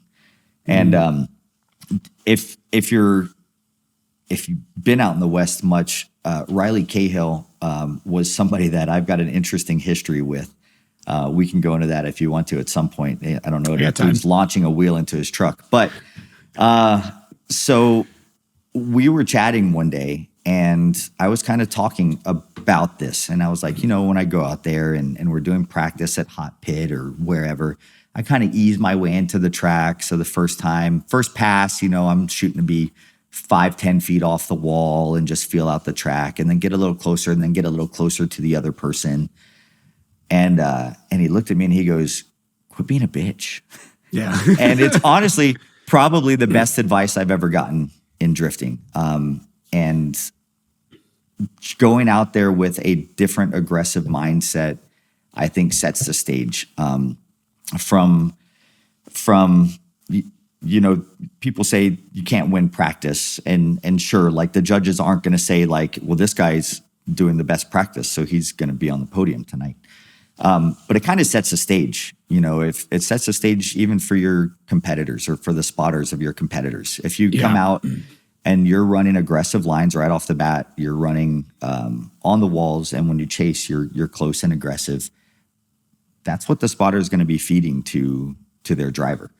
Yeah. Whether that gets in their heads or not, who knows, or whether they change car setups, but it's a factor. And really, when I went last year and went through Prospec, you see that the people who are winning from the first pass are running hard. And when I watched my first Pro 1 practice in person, the first pass I saw, I was like, that's a Prospec championship like run right there. That would be the final at Prospec, and they're on each other. And that's the first practice run of the day. They're feeling each other out. First pass, man. First pass. And so, you put all that stuff together, and I've tried to really approach it with a different mindset now is to just go out there and send it right off the bat. If you hit something on the first lap, at least you've got more time to replace it. Yeah, you almost need to like dial it back near the end as practice is wrapping up. But yeah. It's the difference between Pro and Prospec is pretty big. Huge. But I do think it's getting closer. Yeah. Like our rookies are doing better than they ever have. I was so proud of those guys at Long Beach. All three of them. I was super cool. I really think of the rookies, like Tommy Lemaire kind of stole the show solely because he was in a different car, everything against him, just the worst scenario you could ever be in. Absolutely. And just still made it work and just shredded. Has he ever even driven a turbo car? I don't know. I think maybe not. Right? Probably I'm not back sure. in the day. I talked to him a little bit, and he was like, I don't really know the chassis. He's like, and I thought he said he hasn't driven turbo, or something if to the has, extent, like you said. Really it's been a long while. Time. Yeah. And he's like, so I just have to like go out there and just floor it. And it shows, man, you're doing great. Yeah. No, it's really cool to see all the rookies come out of the gate in Long Beach and look like they belong there. Yeah. Right. There's nothing worse than being a rookie jumping in and it's just like, dude, why are you here? Yeah. And people are saying that, right? Yeah. What are you doing here? They all deserve to be there. And then even Ben, second year. Killed it, man. Oh my God. Just so good. So good. I gave him the biggest hug. I know. Great job, dude. Right after practice, I ran up and gave him the biggest hug. And I was like, I knew it. He's like, I've been telling everybody. I'm like, so have I. I'm like, they got to listen now. So it was, so good. It's good. So what do you, I guess this episode's going to come out like a week or so before Atlanta, but where are you sitting right now? Where's the car at? Where's the program at? Are you in a good spot? Are you still, buttoning things up? There's no livery on it. Yeah, that's about the only thing that's outstanding right now. So we're not going to change the livery, but we've got updates for sponsors and stuff. So we want to put new fenders on it and rewrap the car in the same style, update the sponsors. But we're waiting on some fenders to come in. So we'll see if that happens or not. I really hope so. But mechanically, the car's sound. We've gone. I took the whole thing apart, went through everything. Put it all back together. We've run a few rounds. I really wanted to get more practice in with this car prior to showing up to Atlanta again. So, we ran the round of hot pit, taking the car out to ABS. Last weekend ran Long Beach. This weekend is hot pit round 2 and then LS Fest. So we're going to put it through its paces and really by the time I actually finished last season, I was in Salt Lake and chatting with somebody about this. And I made the realization that in Salt Lake at the end of the Prospec season, I'd driven the car 7 times. Yeah. How do you get really comfortable at that, right? Yeah. I don't know. But it's just so difficult to run those cars outside of running it in FD. It's expensive. It's once we go to the East Coast, we left it there. Yeah. Right. So for us, it was cost prohibitive to drive it, and actually vacation prohibitive to drive it there and drive it back because we're in Vegas. So Atlanta's essentially 36 hours of driving and then back. And then Jersey would be even longer, probably 42, 48 hours there and back. And St. Louis is multiple days there and back. And so we just couldn't do it. So we drove it to the East Coast and then brought it up to Jersey and left it there for essentially 2 months. And then after St. Louis, we brought it back home. So I drove it, I think, maybe once or twice in between St. Louis and Salt Lake. Yeah, you almost need to, if you can, fly back up and do a gambler event or something like that. Just find something to do with it. But it seems like you're trying to get it all in pre-season, which is good. Yeah. So we had some updates. I did, unfortunately, touch the wall a little hard up at Winter Jam. Broke a knuckle. So the PBM design changed a little bit. So we had to, once we put that on, we had to make some tweaks and changes there. I've got new BC coilovers. We switched to 3-way, which is kind of cool. Nice. So we're kind of showcasing that. And but other than that, we just ran it through its paces. The coilovers just went on. So I was kind of hoping I guessed right at Long Beach. She did well. Yeah, no, looked good. I didn't see. I wasn't hyper fixated like I would be if I was working the event, but where I'm looking okay, what's his rebound look like? That kind of thing. But it looked fine. A couple more passes and a little bit more practice, I think we'll be ready to show up at Atlanta. I don't know if you knew this already, but Road Atlanta, it's coming up real soon. And if you don't have your tickets, well, you're in luck. You can still use OZATL at checkout, save $5 on your tickets. Do it now. Do it. It's going to be here anytime. Do it. Why are you still listening? No, seriously, listen to the whole episode, then go buy your tickets. Nice. You should be able to show up a lot stronger, at least in Atlanta this time. It's odd, kind of like you said with the mind game and think showing up to Atlanta is wild as a rookie in Prospec because you don't know anything. You don't know when you can go in. You don't know what Kevin or Andy or Cass, you don't know what they look like.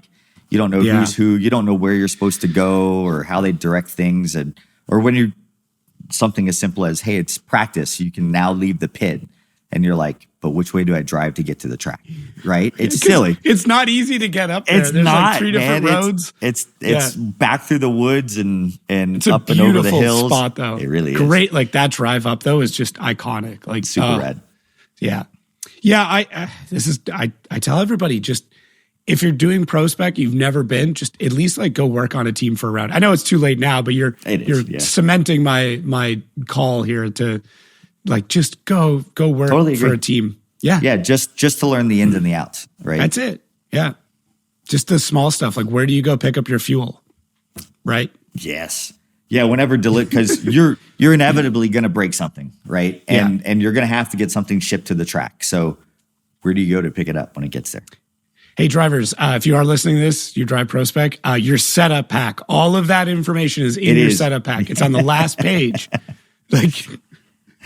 Stay out of the Discord. Stop asking dumb questions in the Discord. You don't want to get flamed in there. You do get flamed in there too. Yes, you do. You get flamed all the time. Yeah, you ask something stupid in that Discord, someone's all over you. Yep. Whether it's Kevin or Andy or whoever. But yeah. Keep all the ticketing girls happy. They're your best friends. They really are. They will help you with whatever you need. Yeah. They're great. They know everything. They know where all the good food is. Mm-hmm. So those are the people tips you need to. Tricks. Yes, yeah. Honestly, it's those little tips and tricks that make the events go by so much smoother. Very true.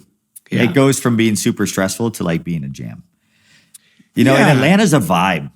I loved it's so Atlanta. great. It's so Yeah. good. If you guys haven't been to Atlanta at all, just go, because it's the road course and how it's set up logistically is different from any other track we go to.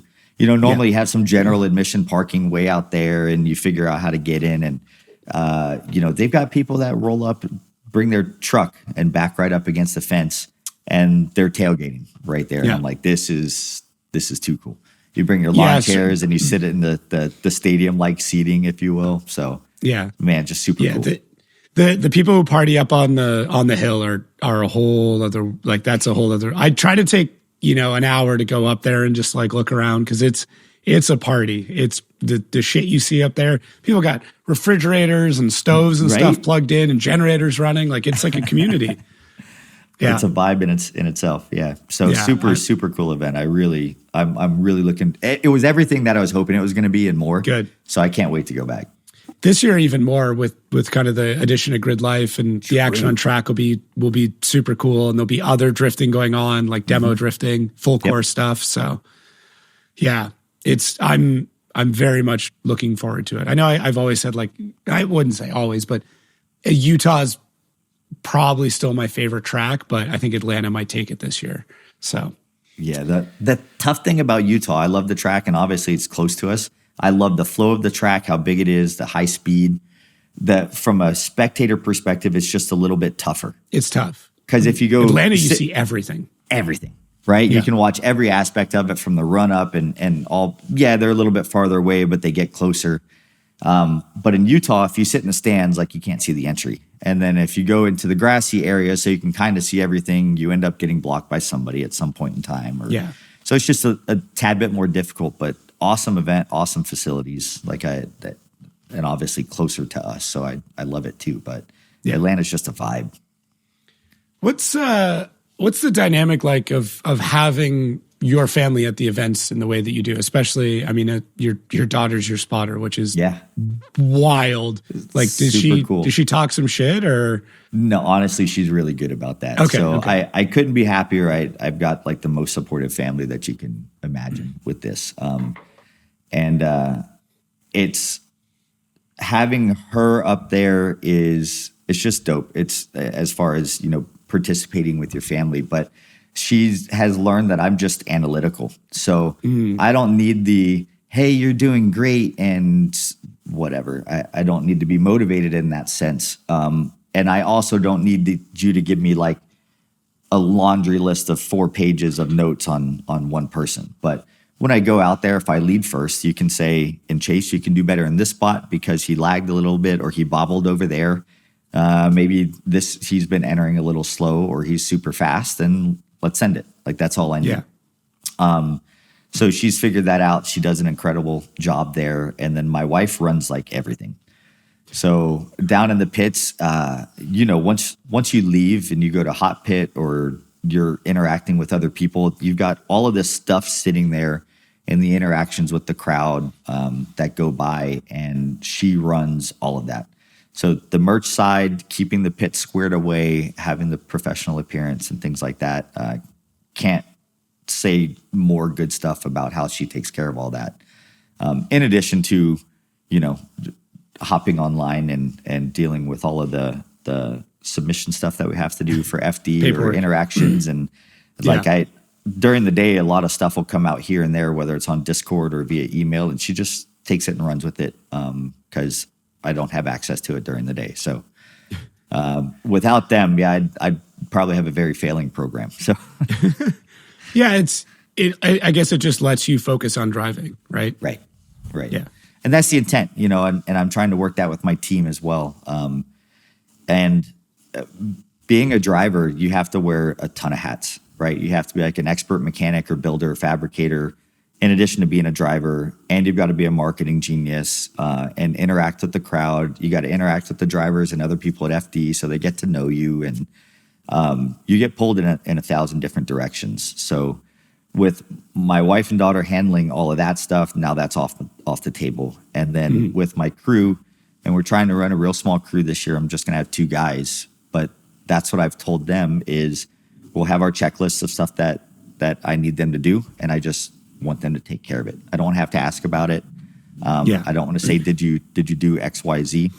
If I come back in and something feels weird or I want to change something on the car, I want to be able to just say, change this, and then go interact with the crowd and do the other things that we really should be doing. So do you have like a checklist built out? Like I feel like you'd be the kind of person where you're like, okay, here is our post-practice checklist. Here is our post this or pre this, post that, kind of like run through all these and do all this stuff. Yeah. Okay. I wouldn't say before and after all of these things, but before I go out for the day, we would have a list of, here's the 5-6 things that we absolutely have to check. In addition to nut and bolt, there's just like, you learn the quirks of your car, right? And it's like, okay, before we go out, you have to check this thing. Yeah. Yep. Yeah. This thing. And the other thing, I'm sure you guys have heard about it, but the coilover bandit that's gone around. So every time before we go out on the track, they completely reset everything just in case. So they just dial it down to 0 and put it back where it's supposed to be. We haven't had any issues yet, but I would hate to take an expensive car, think you have this set up and send it a certain way, and therefore you put it in a wall or in somebody else and you damage their car too. So I'd rather just have them check it. Yeah, that's fair. Is there what are the quirks with your car then? Like what's something that's like strange where you're like, I don't know why it happens, but we'll always have to do this thing. So here's one, and I know why this happens. It's just something to check. But a lot of guys, there's in terms of power adders, it's a common argument as to what's the best power adder. Nitrous, turbo, supercharger, right? We'll stick with the simplistic versions of it. Nitrous, I think, has its benefits and its drawbacks. Turbos, same. Superchargers, same. One of the drawbacks against superchargers has been the belt conversation. Yes. Right? Yeah. Like you can have a belt that pops off. I'm an engineer, so I decided this is a problem that I can tackle, right? I'm a mechanical engineer. It's a mechanical system. We can figure this out. And what's tough on a Corvette is the steering rack is right in front of the harmonic balancer or the crank pulley. Right. I mean, it's maybe 3/4 of an inch. So you can't put an additional belt line to run just the supercharger. So you have to run the supercharger belt on the serpentine belt line. Well, that's really challenging in drifting because whenever you have the load from the supercharger and then you also have the load with the steering input that we have from the power steering pulley, you have load that can change on your alternator, and then our throttle input, that belt can hop off very readily. Okay. So I actually converted to electric power steering, and then took the alternator and put it on the AC belt line. Okay. So I could have a really short serpentine belt. So now it's just wrapping around the crank pulley, the water pump, and then the supercharger with the tensioner. So instead of it being this long, the belt's only this long, and it's a really good wrap. So I haven't had any belt issues. However, when we swapped over waiting for it. Haven't had any serpentine belt issues. But when you get over to the alternator belt line, we had our buddy in town, Bryant, who actually crews for Rome. He custom built a bracket for us to put the alternator down low on the passenger side so we can run it off the AC belt line. I really, really, really wanted to do this with an automatic tensioner. And so the first 2 days that I said we kind of took it out to do its first shakedown, the automatic tensioner didn't work. It was too weak. So we ended up swapping to after ordering, I probably ordered like 20 different tensioners to see if I could figure this out. And nothing was good. So I had ordered a manual tensioner as well, and we got that to work. So my alternator is just a belt with a manual tensioner on it. And just from heat cycling and the belt getting a little bit loose, we tighten that thing all the time. Okay. Otherwise, it gets, it'll squeal a little bit, or if it really starts slipping, then it'll hyperheat the, I know this because this is what we did at LS Fest. It'll actually hyperheat the alternator pulley until it melts the belt and the belt falls off. Oh, just like an extreme form of glazing it, just the friction from it. Yeah. So then we realized we have to tighten the ever-loving crap out of it for it to not slip.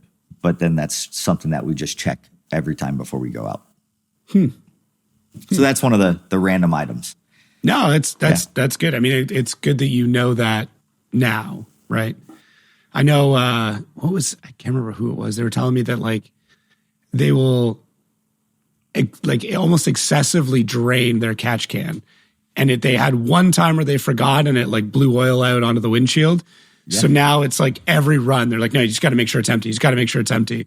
Yep. And it also gives them reassurance that the engine's healthy. Because if one time, more comes out than it should have, immediately like, oh, I've got blow by. Like I've got more than I ever have. I don't even have to check compression. Something is different. Yeah.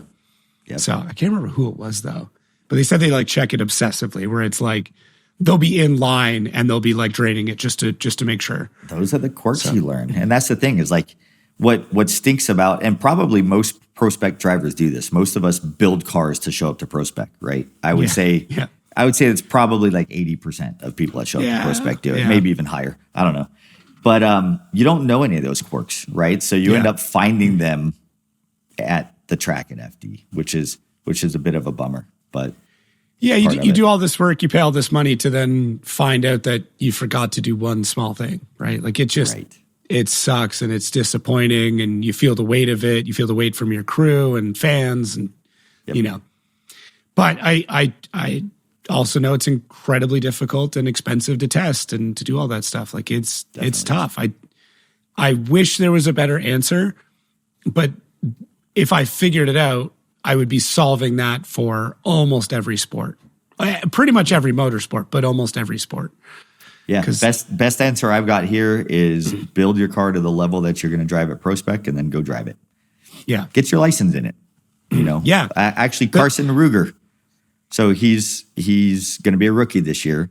Yep. And he did that. He built his car and he went and started testing it and then he competed in it to get his license and he's taking the car in that exact form and showing up at Prospec.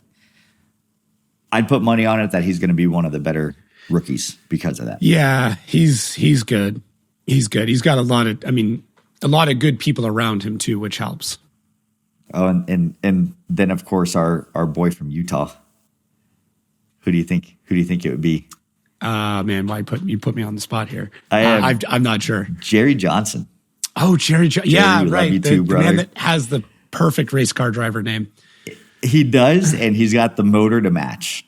Okay. So good. Have you heard it? No, I haven't heard it. Soap and I just recorded the Prospec show where we like ran through all the drivers and like kind of went through. But yeah, I haven't heard the engine. I have to look this up. Super cool build. It's incredibly simple. I think mine's simple. His is even simpler. And it's like a Hemi NASCAR motor. Oh, right. It's actually got a carburetor on it and all. Yeah. And a big filter at the top. Yeah. Oh, yeah. Okay. But the thing just sounds insane. So good. Yeah. I was curious like when carburetors would come back. Like true. The simplicity is hard to beat, right? Yeah. There's probably like two wires. I get the man, because in Prospec in particular, and Pro-Am as well, consistency is what wins the championship. It really is. That's and right. Nothing will screw consistency faster than mechanical problems, right? Repeatability means less variables. That's the more variables you add into any system, the less likely you are to have repeatability. That's just induction of chaos is what that is. So I've often thought, like, when do we just start getting crate engines with carburetors, circle track, dirt track engines, stuff like that, because they're relatively inexpensive. Mm-hmm. They're spec built, and there's companies that build hundreds of them a year that last much longer than what we put them through. Like a lot, like you get into, especially like circle dirt track stuff. I don't know that world as much as I know drifting, but I know enough that, those guys kind of have their shit figured out. It's been around a lot longer. You got it. Those engines are, $25,000, $30,000 in some cases. Yep. And they work. And passed down from generation to generation. Like, this is how you do it. Yeah. And those cars go through very similar stresses that drift cars do. They run and operate longer than a drift car does. Sure do. Now, Yep. there is more.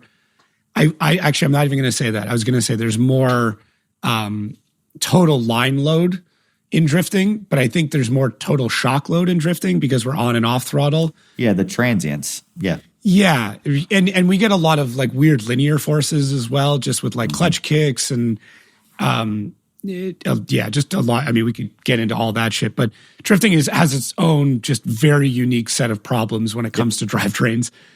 But circle dirt track is so similar. It's one of the most similar things that we have. Now, they have a whole other thing because they're not doing gearboxes. They're going right to a diff. Like it's just, the drivetrain is so much smaller. But I say all that to basically say, like, I'm shocked that we don't see more of those engines in drifting. Yeah. Maybe there's a reason that I'm completely overlooking and someone's going to be like, yeah, it's because they don't have this. Like, you can't put a starter on them. That's why. And I'm like, well, you can figure out a way to put a starter on anything. Trust me. Yeah. That's true. Now I'm curious as to what that would be, but I don't know. It's so simple. I mean, I'm pretty sure he told me he still runs a mechanical fuel pump and that his pickup consists of a hose that goes down into his fuel tank. We'll see this year. I'm very curious. Like I might just figure out when his tech inspection time is and sit there and watch. Just end up being there with a microphone. I can tell me about this. Not even, man. I'll take my hat off and hide in the corner and just like sit there. I'll put on my other FD uniform, the one that where I look like a track worker, and I'll just start inspecting his car and not say anything. Nobody will ever pick up on it. Yeah, I'll cover the tattoos. I'm going to run up with a teal beanie and throw it on your head, and then he'll be like, "Oh, I know who this is." It's my favorite part, man. If I got to get somewhere, I just take the hat off, and no one has any idea. Yeah. So it's great. That was a good move. Some days ask me to get in Atlanta when it's 100 degrees out, and I absolutely hate this thing. True, but it is the Batman. I'm sorry, not the Batman. The Superman. Superman. Yeah. The Superman. No, you just take off the glasses, you take off the hat, and nobody knows who you are. No, especially if I don't talk. If I start talking, then I've had that. I've had that happen in public twice now, where someone's heard my voice and like turn around. I'm like, wait a second, I know that voice, dude. Last year I was playing hockey. I was filling in for a team, like just as a rent-a-goalie kind of thing. I get in the dressing room, like just, kind of keep it to myself. One of the guys like, oh, you're filling in? I'm like, yeah, I'm doing all this stuff. And said a couple things. I just saw one guy in the corner just like shoot his head over and look at me weird. And I was like, what's this guy's problem, right? I didn't think anything of it. I'm like, what the hell's his problem? I start doing something. He's like, is your name Jacob? And I'm like, yeah. He's like, you're like into drifting, right? I'm like, yeah. And he's like, dude. I'm like, let's just get through this game and we'll have a conversation afterwards. So I ended up going to the bar, having a drink with him afterwards. So it was cool. But yeah, it's a great problem to have. That's all I'm going to say. How do you like Florida? I like it. I mean, once again, ask me again in August when it's 110 degrees out. And I moved here in August. So I moved here in a particularly nasty part of August. So I unloaded my trailer of everything we owned at 110 degrees. Realized really quick I should probably just wait for the sun to go down. 90. You don't leave out the humidity because that's what makes it so good. You're just wet all the time. All the time. You take a shower and you get out and you dry off and you're wet again. Yeah. Thankfully we have a pool. It's a good sized pool. Excellent. And it's the biggest lifesaver. Necessary. Yep. Yeah. I think I know roughly where you are. Okay. And I don't know that you want to say it, but I don't care. No, just don't say the street. But what? I don't know that. I don't know that much. Okay. You're West Coast, right?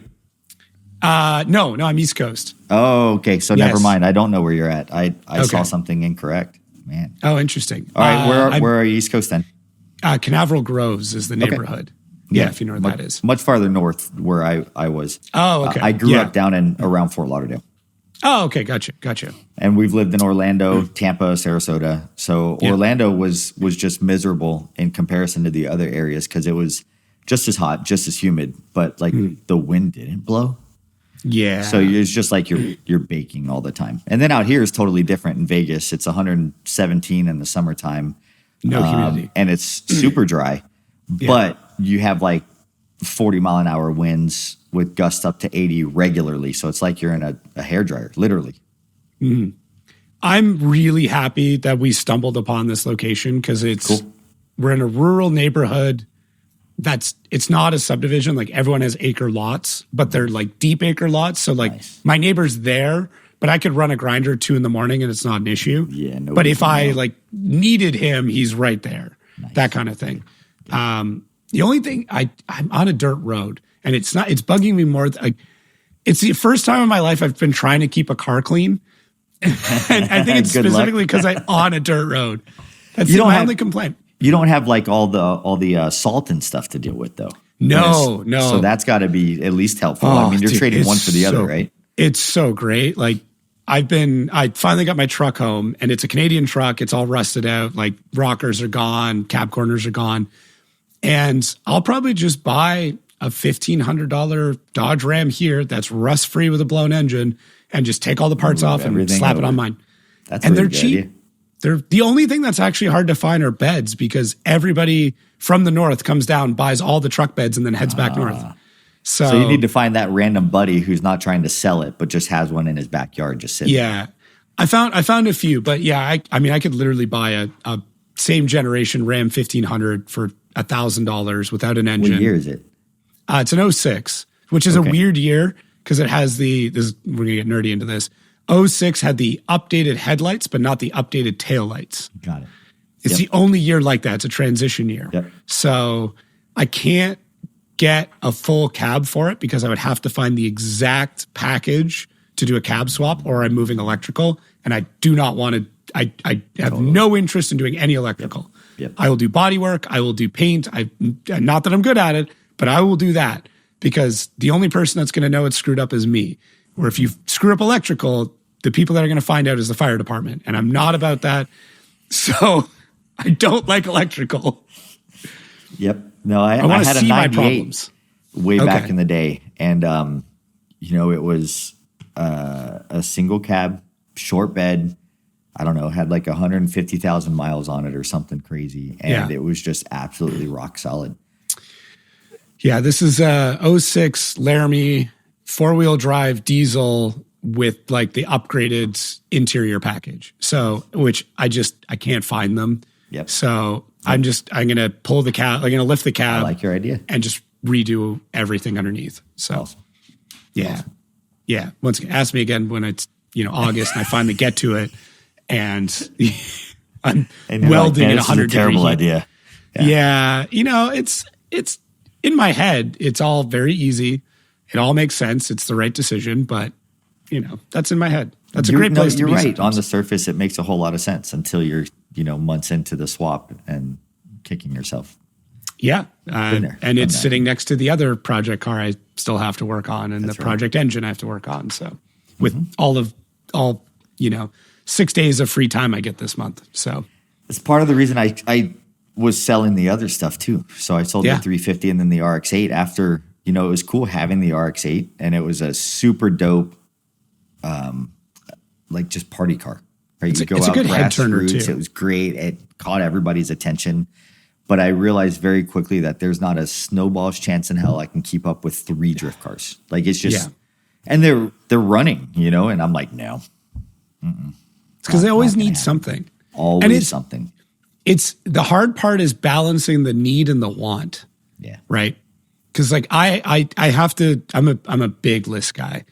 I have to actually label like in my builds what is a need, what is a want, and I always put the price next to it. And that to me was like the big differentiator when I was like doing car build lists. Yep. Put the cost and if you can, even the time next to it. Oh. And you'll realize real quick what's actually important. Absolutely. People ask all the time. They're like, "Oh, how much does car cost?" And that's the stuff that runs through my head. It's like, well, that's a very loaded question, man. Yeah. Are you talking about the hours time? Upon hours that should I calculate this at a normal shop rate and add in all the hours of work done to it? I mean, what are we talking here? Or the cost of like, I haven't seen my buddies in 6 months. What's the cost on that? Or my wife or kids, you name it, right? Yeah. That's the part that I think ends up taking the toll on so many drivers is, they have a couple of rough years or they see the worst is when they see a little bit of success in the beginning and it doesn't happen again. And they're just chasing that dragon the whole time. Yep. And, you get down that hole and then it's like, I missed this birthday, this graduation, this anniversary, this person's funeral for what, right? Yep. As soon as I hear that, I'm just like, dude, then take a break. Just take a year off. I've already done that stuff. I don't want to keep doing it, Yeah, you'll either fall in love with drifting again or you realize that this isn't your thing anymore, which is totally fine. Absolutely. I hate seeing drivers leave the sport. I really do, because it's like missing a family member. But I would much rather, like, I saw Travis Reeder in Long Beach, and I was asking him, like, how you doing, man? Like, he's like, yeah, I miss it, but like, I'm having a blast. Like, I'm having a great time. He's still driving. He's doing crazy shit now. And, that human being that I saw, I will take that person over a person who's struggling and beating their head against the wall and, it's financial issues or whatever. I'm not saying he did, but, most people that get to the end of the rope do. Absolutely. I'll take a happy, healthy Travis Reeder out of the sport than one that's miserable in the sport. Yeah, I've talked to a bunch of guys. Same thing. They're like, financial is clearly a big one, but just in general, all the stressors and everything that go along with it, you can just show up to grassroots events or small comps or whatever, and just for funsies. And then if you don't want to go or something breaks beforehand, you don't go. Yeah. And so I think that puts a different perspective or different spin on drifting life for them. Yeah, I don't know how we teach. Like, what do you think the missing link is? Like, you're in a advantageous spot. I don't want to make too many assumptions, but you're in a good career. You're probably in a good place in life. You've kind of got the financials mostly figured out. I don't know if anybody ever truly gets it figured out. Like, they kept telling me that is like, when you become an adult, they're like, oh, you'll learn when you're no, I didn't learn shit. I didn't learn anything. Always learning. Yeah. I learned it was a trap. That's what I learned. But you're seemingly in a good spot. But from your perspective, what do you wish you would have known earlier, or something you discovered that kind of made this journey easier? So I would say for us, kind of like you mentioned, advantageously, it worked out in its sense. And it's, guys, if you actually, people watching this or we're nerding out on it, right? That's why we're watching it. So we service like the top 1% of fans. Let's be honest. So you guys already got the bug. You understand, right? Yeah, they're hooked. Had I gotten this at a younger age, I could easily see how it can hook you, and then you overcommit, and not just from like a time perspective, but just you overcommit the resources that you have available to you when you're a little younger. And I think for me, it was advantageous because at that time in our life, I finally had some funds available to do this. And even still to develop it to our program to the level that we're at, and which is significantly below, some of the Pro 1 guys and that are out there and the programs they have. But even to get to the level we were at, it took timing things out, honestly, correctly in the real estate market, to where we made money off of our last house and then came into this house at a low interest rate. So kind of like you talked about, like what life experiences do you learn, and timing? Yeah. Timing and especially financially, it's like I would stick to the level. If you want to be competitive, go freaking be competitive and understand what it's going to take to get there. But at the same token, don't do it to the point to where it starts screwing up things in your life for you, whether that be relationships or screwing yourself financially.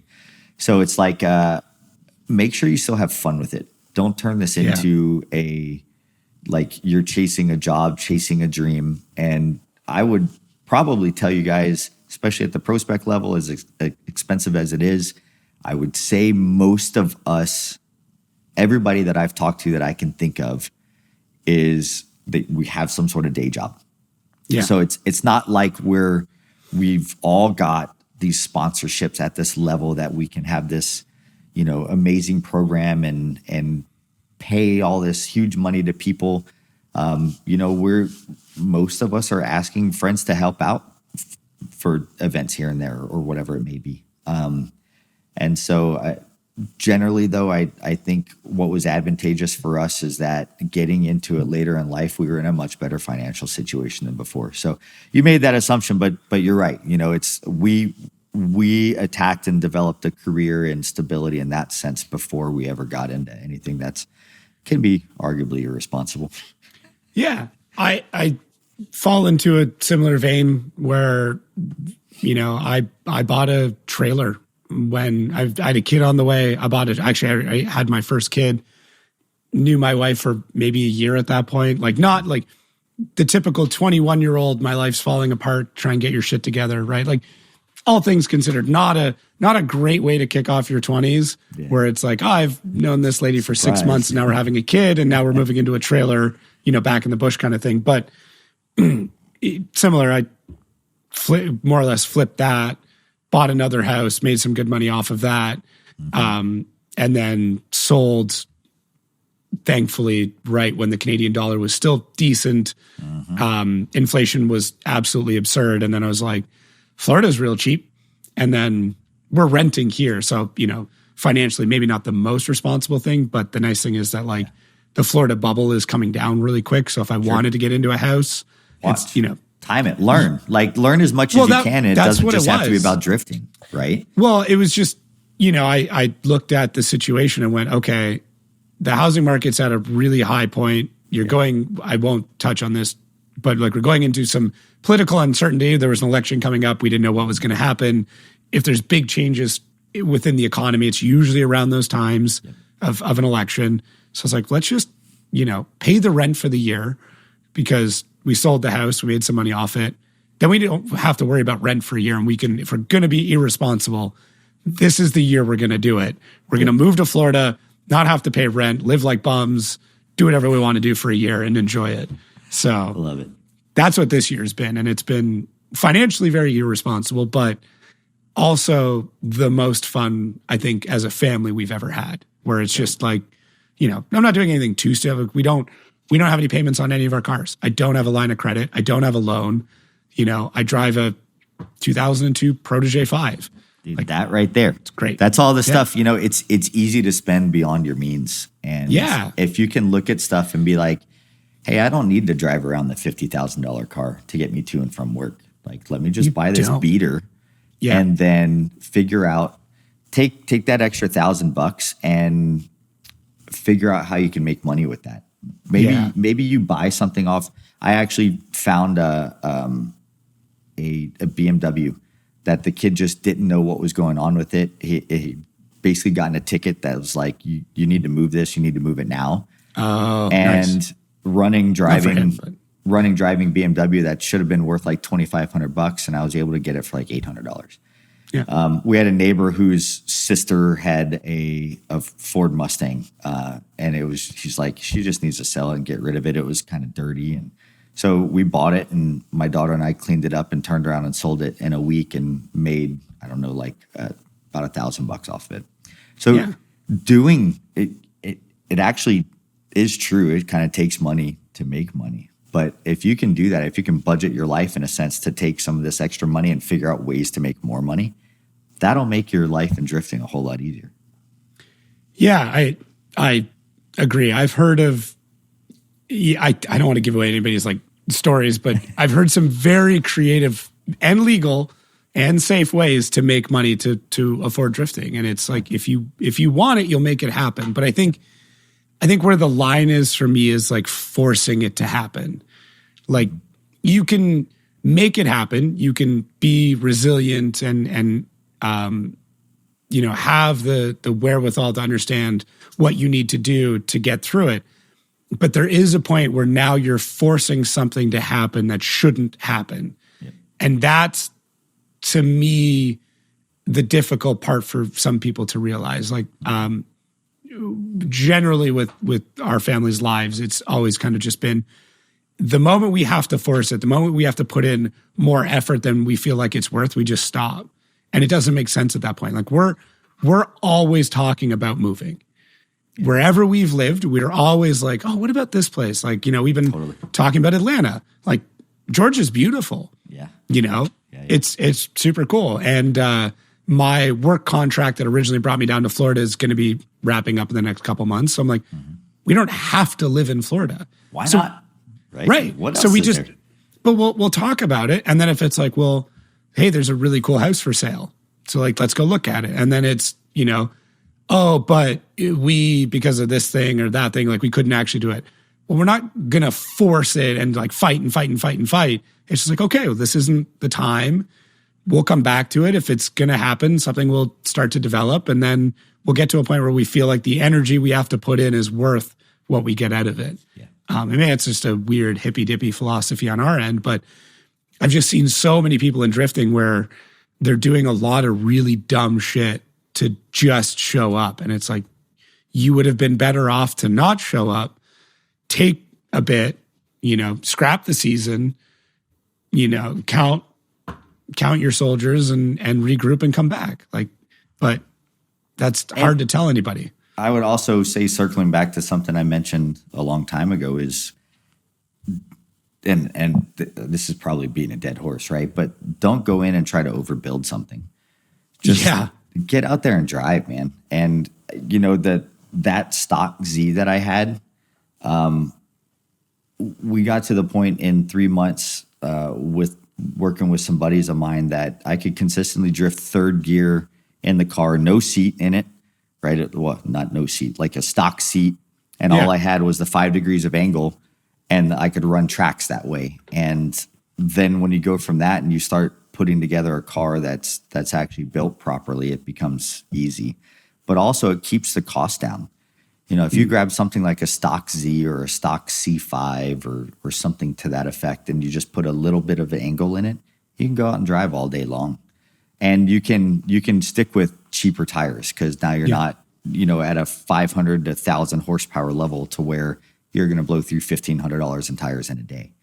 And you can still run a set all day like that. All day, man. Like, I kind of miss those days. It was kind of dope going out and you got a stack of 6 tires and you're thinking, man, this is going to be cool. I'm going to like burn off tires.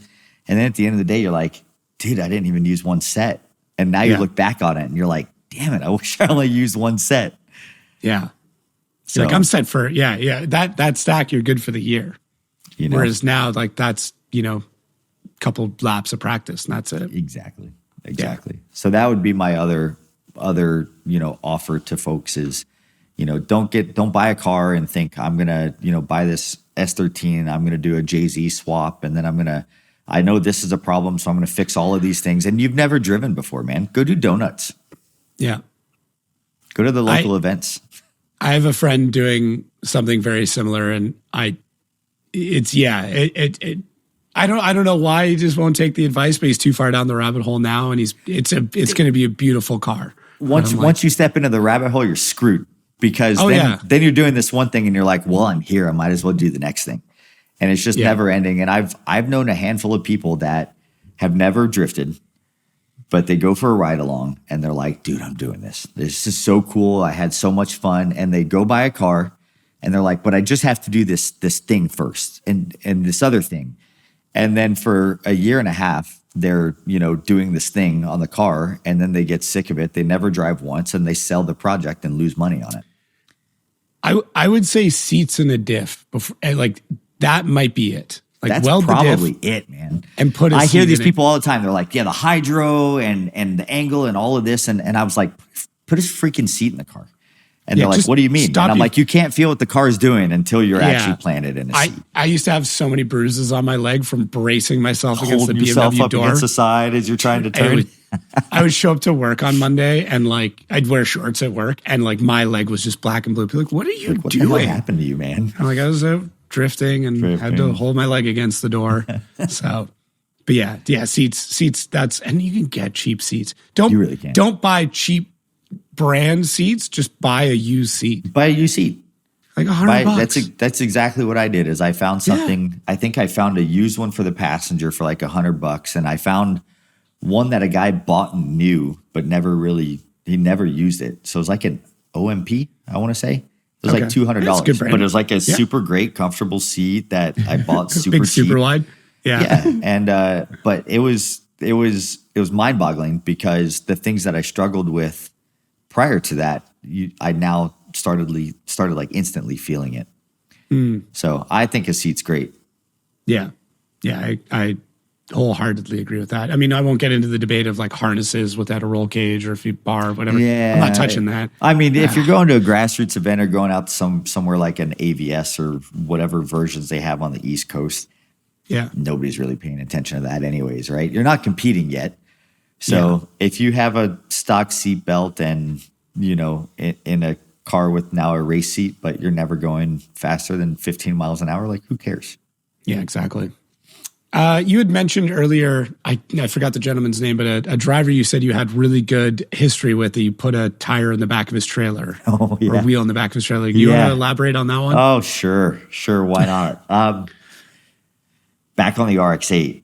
And this goes to my second ever competition. First one at this series, it was Drift League. So we were out at Willow. If you've ever been to Willow, this was up on Balcony. Balcony's up on a hill. If you're not familiar with Willow, it's like half of it's built into the side of a mountain, basically. So Willow's up high, and there's a little parking lot right next to the track. There's some parking down below, and then there's parking up. I'll say levels, but right up the hill. And so my first competition with the RX-8, I had actually broken a diff. Not completely broken to where the car didn't drive, but broken to where it was making noise and like clunking and whatnot. We took it apart and the pinion gears started eating teeth, right? So now we're at the first round of Drift League, and car started making a noise that was similar, right? Like on throttle, off throttle, I'd hear like a clunk. And I was like, shit, like the diff is going out again. So there are these guys doing like these 30-second, 60-second, minute and a half, like burnout warm-ups. Margaritas, I'm talking about you.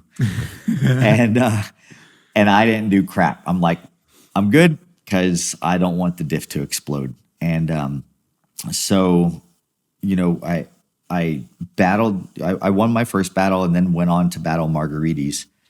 And we ended up getting a one more time after the first battle. And I'm over the radio. I'm like, this thing sounds bad, but it's fine. Like, we'll survive. So we checked a couple things, tried to like kind of take a look at the diff. And it was like, I don't know, man, just send it. And so I went out, and in my chase, he entered and transitioned, and I entered and went to do the transition. And the car just dropped, and I just started spinning around in a circle. As I was spinning around in a circle, the wheel had fallen off, had jumped up, like hit the side of my car. I actually door tapped my own door. That was a cool one. It was, if you remember the Federal RSRRs, like that tread design that they had. Yeah. I had that on the side of my door from my own tire. From your own wheel. and then the wheel just kept going, and it rolled 100 yards and then went uphill in between like the judges, and my wife was standing nearby getting yelled at to get out of the way. Almost hit a camera guy who like got out of the way at the last second, and it kept going up the hill and ended up hitting a truck. And it turned out to be Riley's truck that he had for a week. And he was one of the judges, and that's how I met Riley, was when I came over, and I'm like, bro, I'm really sorry. And so come to find out, I think when if you haven't been at Balcony, you kind of try to do this big entry, but then it's a little treacherous because it goes right into a dirt section, and a lot of people go off there. So the drop off it gets dug out real fast and gets massive. Yeah. And I think I went off once a little too hard and probably damaged the spacer a little bit. So ultimately, the spacer had come off with the wheel, but we noticed where the lugs went through, it had ovaled out the holes. So I think it damaged the spacer, and then the lug nuts started backing off until they just came off completely. So yeah. Dang. Happens. That's a good one though. A full wheel launch. I don't know if I've ever lost an entire wheel. I will tell you, because everybody always checks the tightness of wheels. That's when everybody learned at that competition to check the tightness of the lug nuts on their spacers. Yeah. Everybody actually came over and thanked me, and they're like, I learned the lesson from you today. Like, that's not the lesson I wanted you to learn, but I'm glad I can help. Definitely not. Yeah. You were hoping it was something more like, Better. Exactly. Yeah. Don't underestimate this guy. Like, that's the lesson I wanted you to learn. That transition was rad, whatever. Yeah. But no, it was a tight, make sure you check the tightness of the lugs on your spacer.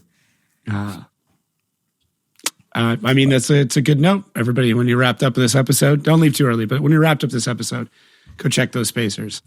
And check if you're running, check the studs on the spacers as well for cracks. We've seen quite a few people break those recently. So, I know Hurst broke 2 sets last year, and then Adam just lost a set.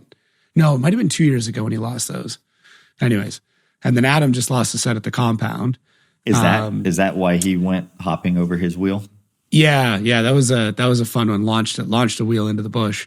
But was it because of a spacer that broke? No, it was actually the studs. They're extended studs. Got it. But I believe there's still a spacer on it as well. So they weren't like bolt on because of BMWs. They running the weird shit. Yeah. But you can get the ARP studs that go in, and then now you can run a lug nut.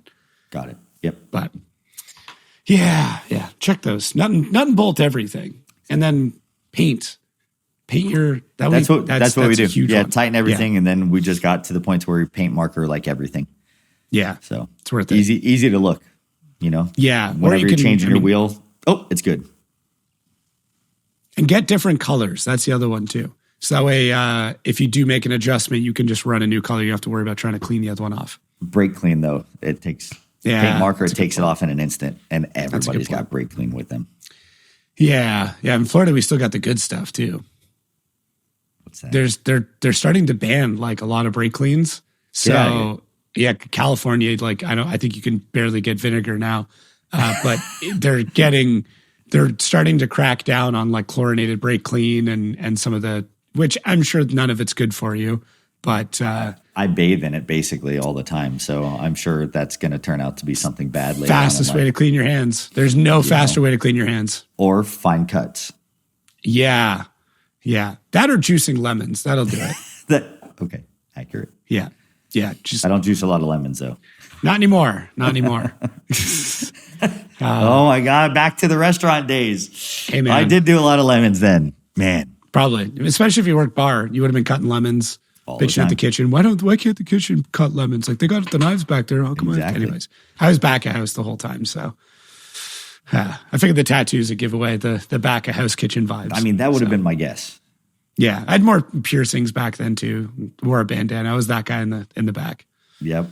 I've seen it. I'd go back to restaurants in a heartbeat if the money was there. You're not wrong. Like, the vibe is cool. The camaraderie in a restaurant. Camaraderie is great. You have a terrible ass shift, and then everybody's like, you want to go get a drink? Yeah. And then everybody goes out to another bar after being at their own bar. Like, it's dope. My favorite is like the person who cuts out early and then just still sits in the bar of the restaurant they just cut out early from. Yep. Like, dude, you were talking, you wanted to go home. You're like, yeah, well, I'm here now. Well, I'm like, can I get my staff meal? I'm like, it's 7:30 at night, man. No, you're not getting your staff meal. Yep. But I mean, it's reasonably consistent, reasonable money, I guess. But you're not. Actually, Florida was super inconsistent. But aside from that, it's like, you're right. You're not gonna go be a millionaire in the restaurant business, serving or working back of house. So no. I mean, front of house, you can. You can definitely make some good money front of house. But if you open your own place. Yeah, fair enough. I never wanted to. People asked me before, like, would you? I'm like, nah. I would like to, if I was going to open a restaurant, I would open one where it's like 2 nights a week I'm open, it's 10 people, and you get what I serve you. And that's it. That's the only way I would do it. Totally. Like, you and I have a 10 friends. Don't care. Yeah. Which is funny because I have a shitload I have a shitload of food allergies. Like I have to walk around with an EpiPen. That's how bad my allergies are. So part of the reason why I got out of the food business, because I was just kind of a time bomb. You keep it on yourself, just in case somebody has to save you with the EpiPen. So I know. I've got it. It's within reach pretty much at all times. All right. I'm down to like a 20-minute like asphyxiation time now. So. Oh wow. Shellfish? Yeah. No, fruit. Believe it or not. No kidding. I've known fruit like irritates throats and things like that sometimes, but I think that's a new one for me, knowing that an EpiPen used with fruit. Oral birch allergy is what it's actually called. So long story, but all fruit that we eat now all came from like a couple of trees. So the birch lineage of trees and all the fruit that came from that is what I'm allergic to, which is like apples, pears, peaches, plums, that kind of stuff. Can you eat them cooked though? Yes, I can, because it does destroy the protein strand that I'm allergic to. Right. It's not worth it to try though. Okay. Like I don't feel like feeling like crap today, in other words. Yeah, it's like I'll have a jam on the odd occasion, but like someone's homemade apple pie, all it takes is one person to undercook it, and that's it. I'm in the wagon. So it's just not worth it. But the way I describe it to people is like, if you eat the skin of the fruit, it will kill me.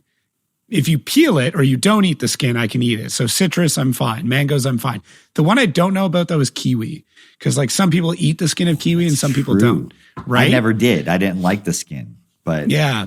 Do you try it or not? Probably not. None of it's worth it anymore. I'm like, there's no fruit that I really want to try again that bad to like worth the risk of that. Because I don't know if you've ever had to take an EpiPen. It sucks. It's one of the worst experiences you'll ever have. I bet. Yeah. I bet. Yeah. It's basically like having a heart attack for 4 hours. Ooh. Yeah. Yeah, that sounds great. And then they pump you full of Benadryl to get rid of the hives. So now you want to fall asleep, but then you just have nightmares because your heart's doing 180 beats per minute. So you just wake up and you realize you're in a hospital, and then you fall asleep and have nightmares that you're dying, and then you wake up and you're in a hospital. And you just kind of do that for like a day. That's terrible. Actually. It's not great. Yeah, that's terrible. Anyways, I digress. We'll still steer clear of that. Okay, so in our pits, we will not have any fruit for you. Watermelon, I'm all about it. You got a watermelon there, you better set aside a whole one for me. But how about we'll just make sure we have the smoker going. And there we go. Swing by at your leisure. I do think we need to set up an in-pit like barbecue contest or just food contest in general. I'll leave it open. Let's do it. I'm down. We've been talking about doing a segment where I just like go eat pit food and like what people eat on those Pick weekends. Something. Be like, I want to try pulled pork, and let's see who does the best pulled pork. I think either that or just like what it was like Brudski. Brudski's family like cooks very traditional, which is great. Like I worked in Russian restaurants like years and years ago. But they're not Russian. But anyways, very similar cuisine. Mm-hmm. But they were serving me some dishes I've never had before, and I was like so excited to try it. It was just like a beef, peas, and rice, but they like fried the rice in the beef tallow. Like it was just really good. Oh, nice. Yeah, Rutsky, we're coming for you. Yeah, so there you go. Like we just have a cook-off. I think I'll just tour around and be like, okay, post in Discord when lunch is ready, and I will come by and I will just review your food, and then I'll move on to the next one.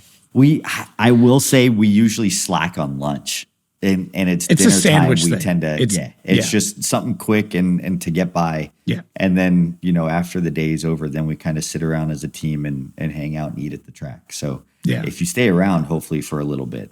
I'm usually around. Yeah. Do you like do a barbecue, or what's your go-to cooking method at the track? Like, last year, our crew chief last year was, he's really into smoking. Okay. And his uncle gave him like an electric smoker. And so in between certain times, right? So we're not out during practice. He's like, okay, I'm going to go put on the meat. He'd run over and he'd put the meat on. And he had like this, I don't know, Wi-Fi thermometer or something that he could be out at the hot pits and be like, nope, we got a little bit more time. We're good. Yeah, it's probably a meter. I've got them. They're great. They're so great. So a little bummed. He's a driver and wants to pursue that as well. So he got in a hot pit this year. So he apologized profusely. He's like, but I have to use my time off for hot pit. That's fair. So we've got a new crew chief coming in this year, but he has promised that he's going to learn how to smoke anything, and that's going to be his test throughout the year. There is nothing quite like Trackside barbecue. Dude, it's great. Yeah. I did an event. I announced an event at Lake Erie, man, probably 2 years ago, and brought a smoker with me and showed up at the track at like 4 a.m, put a full brisket on, and we had like a full packer brisket by like 7 p.m. So it wasn't like the traditional low and slow. It was a little warmer, a little quicker than normal. Sure. But you know what? The sun's setting, track's still going, and you're eating brisket. Like, dude, it's awesome. It's not a bad night. You just picture a lot of the events were really, really hot this year. Like Jersey was just absolutely brutal. It was brutal. So it was really cool. Just, the sun finally goes down and it cools off, and you get a nice plate of fill in the blank, whatever it was, tri-tip or brisket, pulled pork, chicken, whatever. You just kind of sit down. You finally get to like relax a little bit and cool off. Like, it was great. The walk around culture when the track is cold is probably my favorite time of any FD weekend. So cool. Right? Yeah, like really, really dope. Just the track's quiet. The pits are much quieter, other than the odd asshole with the really bad generator. You know who you are. Get the quiet one, man. Just spend the money. Go to Harbor Freight and buy the quiet one. There was nothing worse than pitting next to a dude with a shitty generator. Yeah. I remember one year, this is when I worked with Sexsmith. It was the generator next to us was so bad that we went to Home Depot and bought like a box and foam and built a shroud and just put it over top of the dude's generator. Oh my God, that's so good. Yeah. Because they just put it on the other side, and then it's in your pit space and you're just listening to their generator. Their shit. So, yep. Be kind. But that time when the track is cold, end of the weekend, like it's all over, dust is settled. Everyone's just walking around kind of aimlessly in little packs as they go by different pit spaces and like, oh, these are my friends. Like that is something I wish more people could experience, because it's so much fun, especially on Prospec weekends, because you guys are like a little more wild. You can kind of get away with a bit more, and it's just generally a bit cooler of a vibe. And it's cool too to see the Prospec drivers mingling with the pro drivers and the teams, because like everybody's still a big family, but there's still a lot of admiration from the Prospec up to pro, and a lot of respect there. And the pro guys are very good at passing down knowledge and like providing support. So that is just, I don't know, it's a magical time. By the time we got to Salt Lake also, because when we show up in Atlanta, a lot of us don't know each other. There's a whole lot of new rookies that I have no idea who they are, right? But by the time we get to the end of the year, even though we only have 4 magical weekends together, right? By the time you get there, you've probably loaned a part to this guy or whatever it may be. So pitted next to them or something. Yeah. By the time you get to the end, it's just it's almost like you obviously are having fun and having a blast throughout the entire FD season, but it's very stressful. So then once you get to the end of it, it's like now you got a new set of homies and the stress can be over. And so yeah, it was a lot of fun out there. I wonder, there's no way to do it, but like, how they've got the track walk experience, which is great. I did one in Long Beach. I actually had a blast doing it. It was a ton of fun. I wish there was like a pit walk experience where like fans could observe that, but not actually interact. Like they could just see it and be around it, but not like, not going in and be like, okay, get an autograph. And I'm not saying that's a bad thing, but it's a time where the drivers get to truly decompress and just be like, okay, I don't have to be on right now. Yeah, that'd be dope. I don't know how we would do it, but put electric fences up like Jurassic Park. look at the T-Rex over there. They can stand up in the grandstands and just look down on the ants and just, it's like an ant farm, like sea monkeys just all hanging out together. Oh man. Yeah. I don't want to like encourage fans. I mean, listen, if you're listening to this podcast, like if you can, and you can kind of dwell around after the event a little bit, it's worth the wait. Just understand that is very much the driver's time. So respect that. And I think is the best way to put it. Sure. You can still be a fan, you can still want to interact, but understand that this is their time.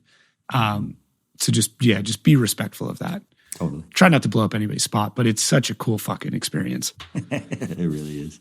So cool, man. Well, I mean, we just broke over 2 hours. Is there anything else we didn't cover? I mean, there's a couple of notes I didn't get to. Hang on. Actually, I got to ask you about this. Yeah. Where is it? I had a good chunk of notes in here. Can you do the ice cream and cake dance? No. Okay. This might have been too deep of a cut. So you went to Old Dom, right? Old Dominion University. Oh, okay. So got it. Yeah. Old Dominion actually has a, I didn't physically go.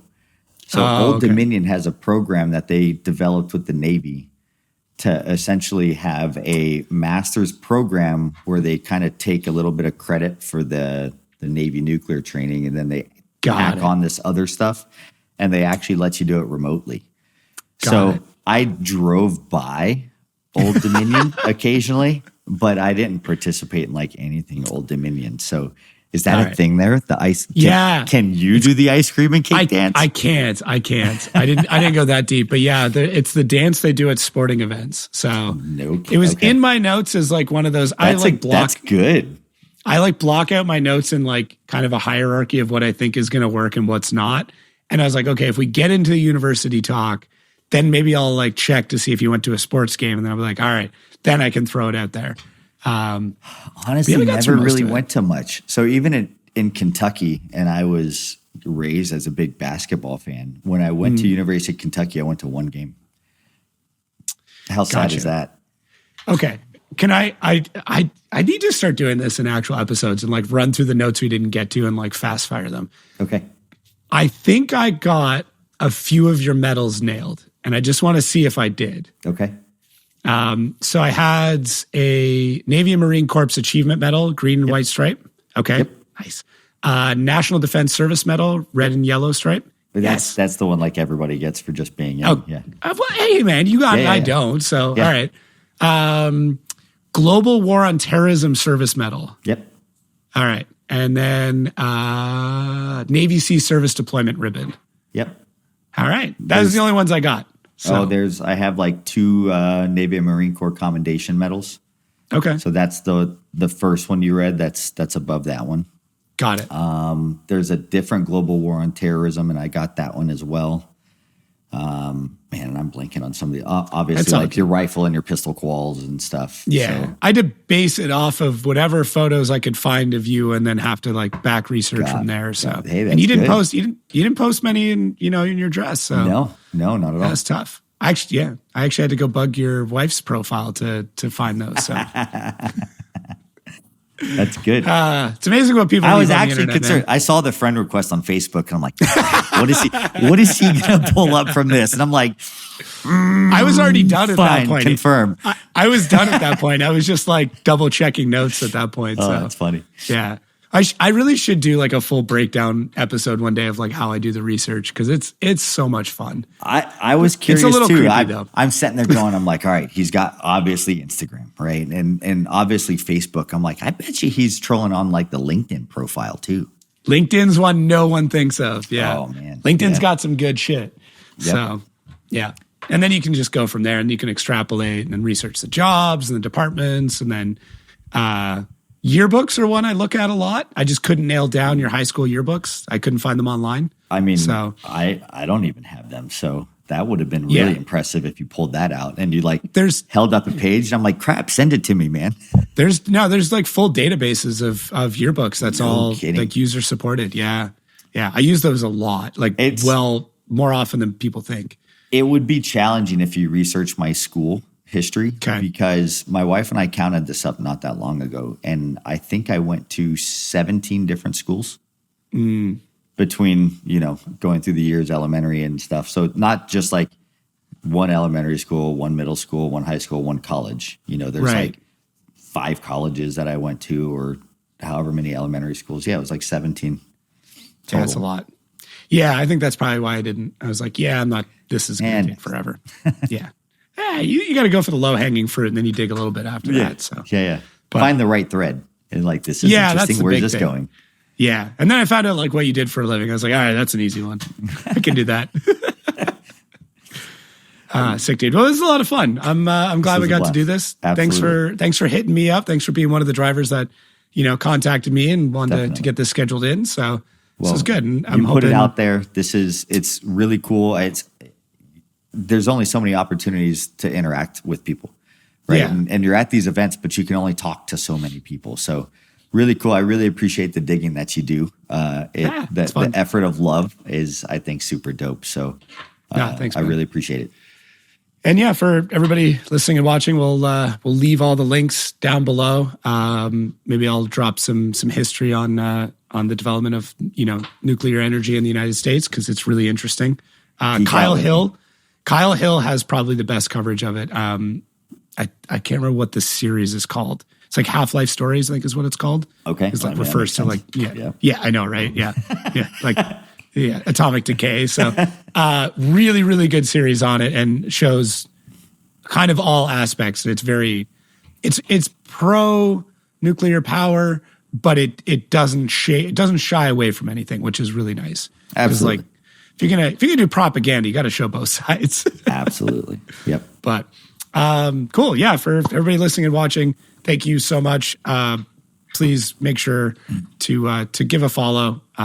Have somebody to cheer for. If you haven't picked a driver to cheer for this year, we got Josh here. We got a good candidate for that. So Appreciate it. Looking forward to seeing you in a couple of weeks in Atlanta. And Definitely. Thanks again, man. Awesome. Thanks a lot, bro.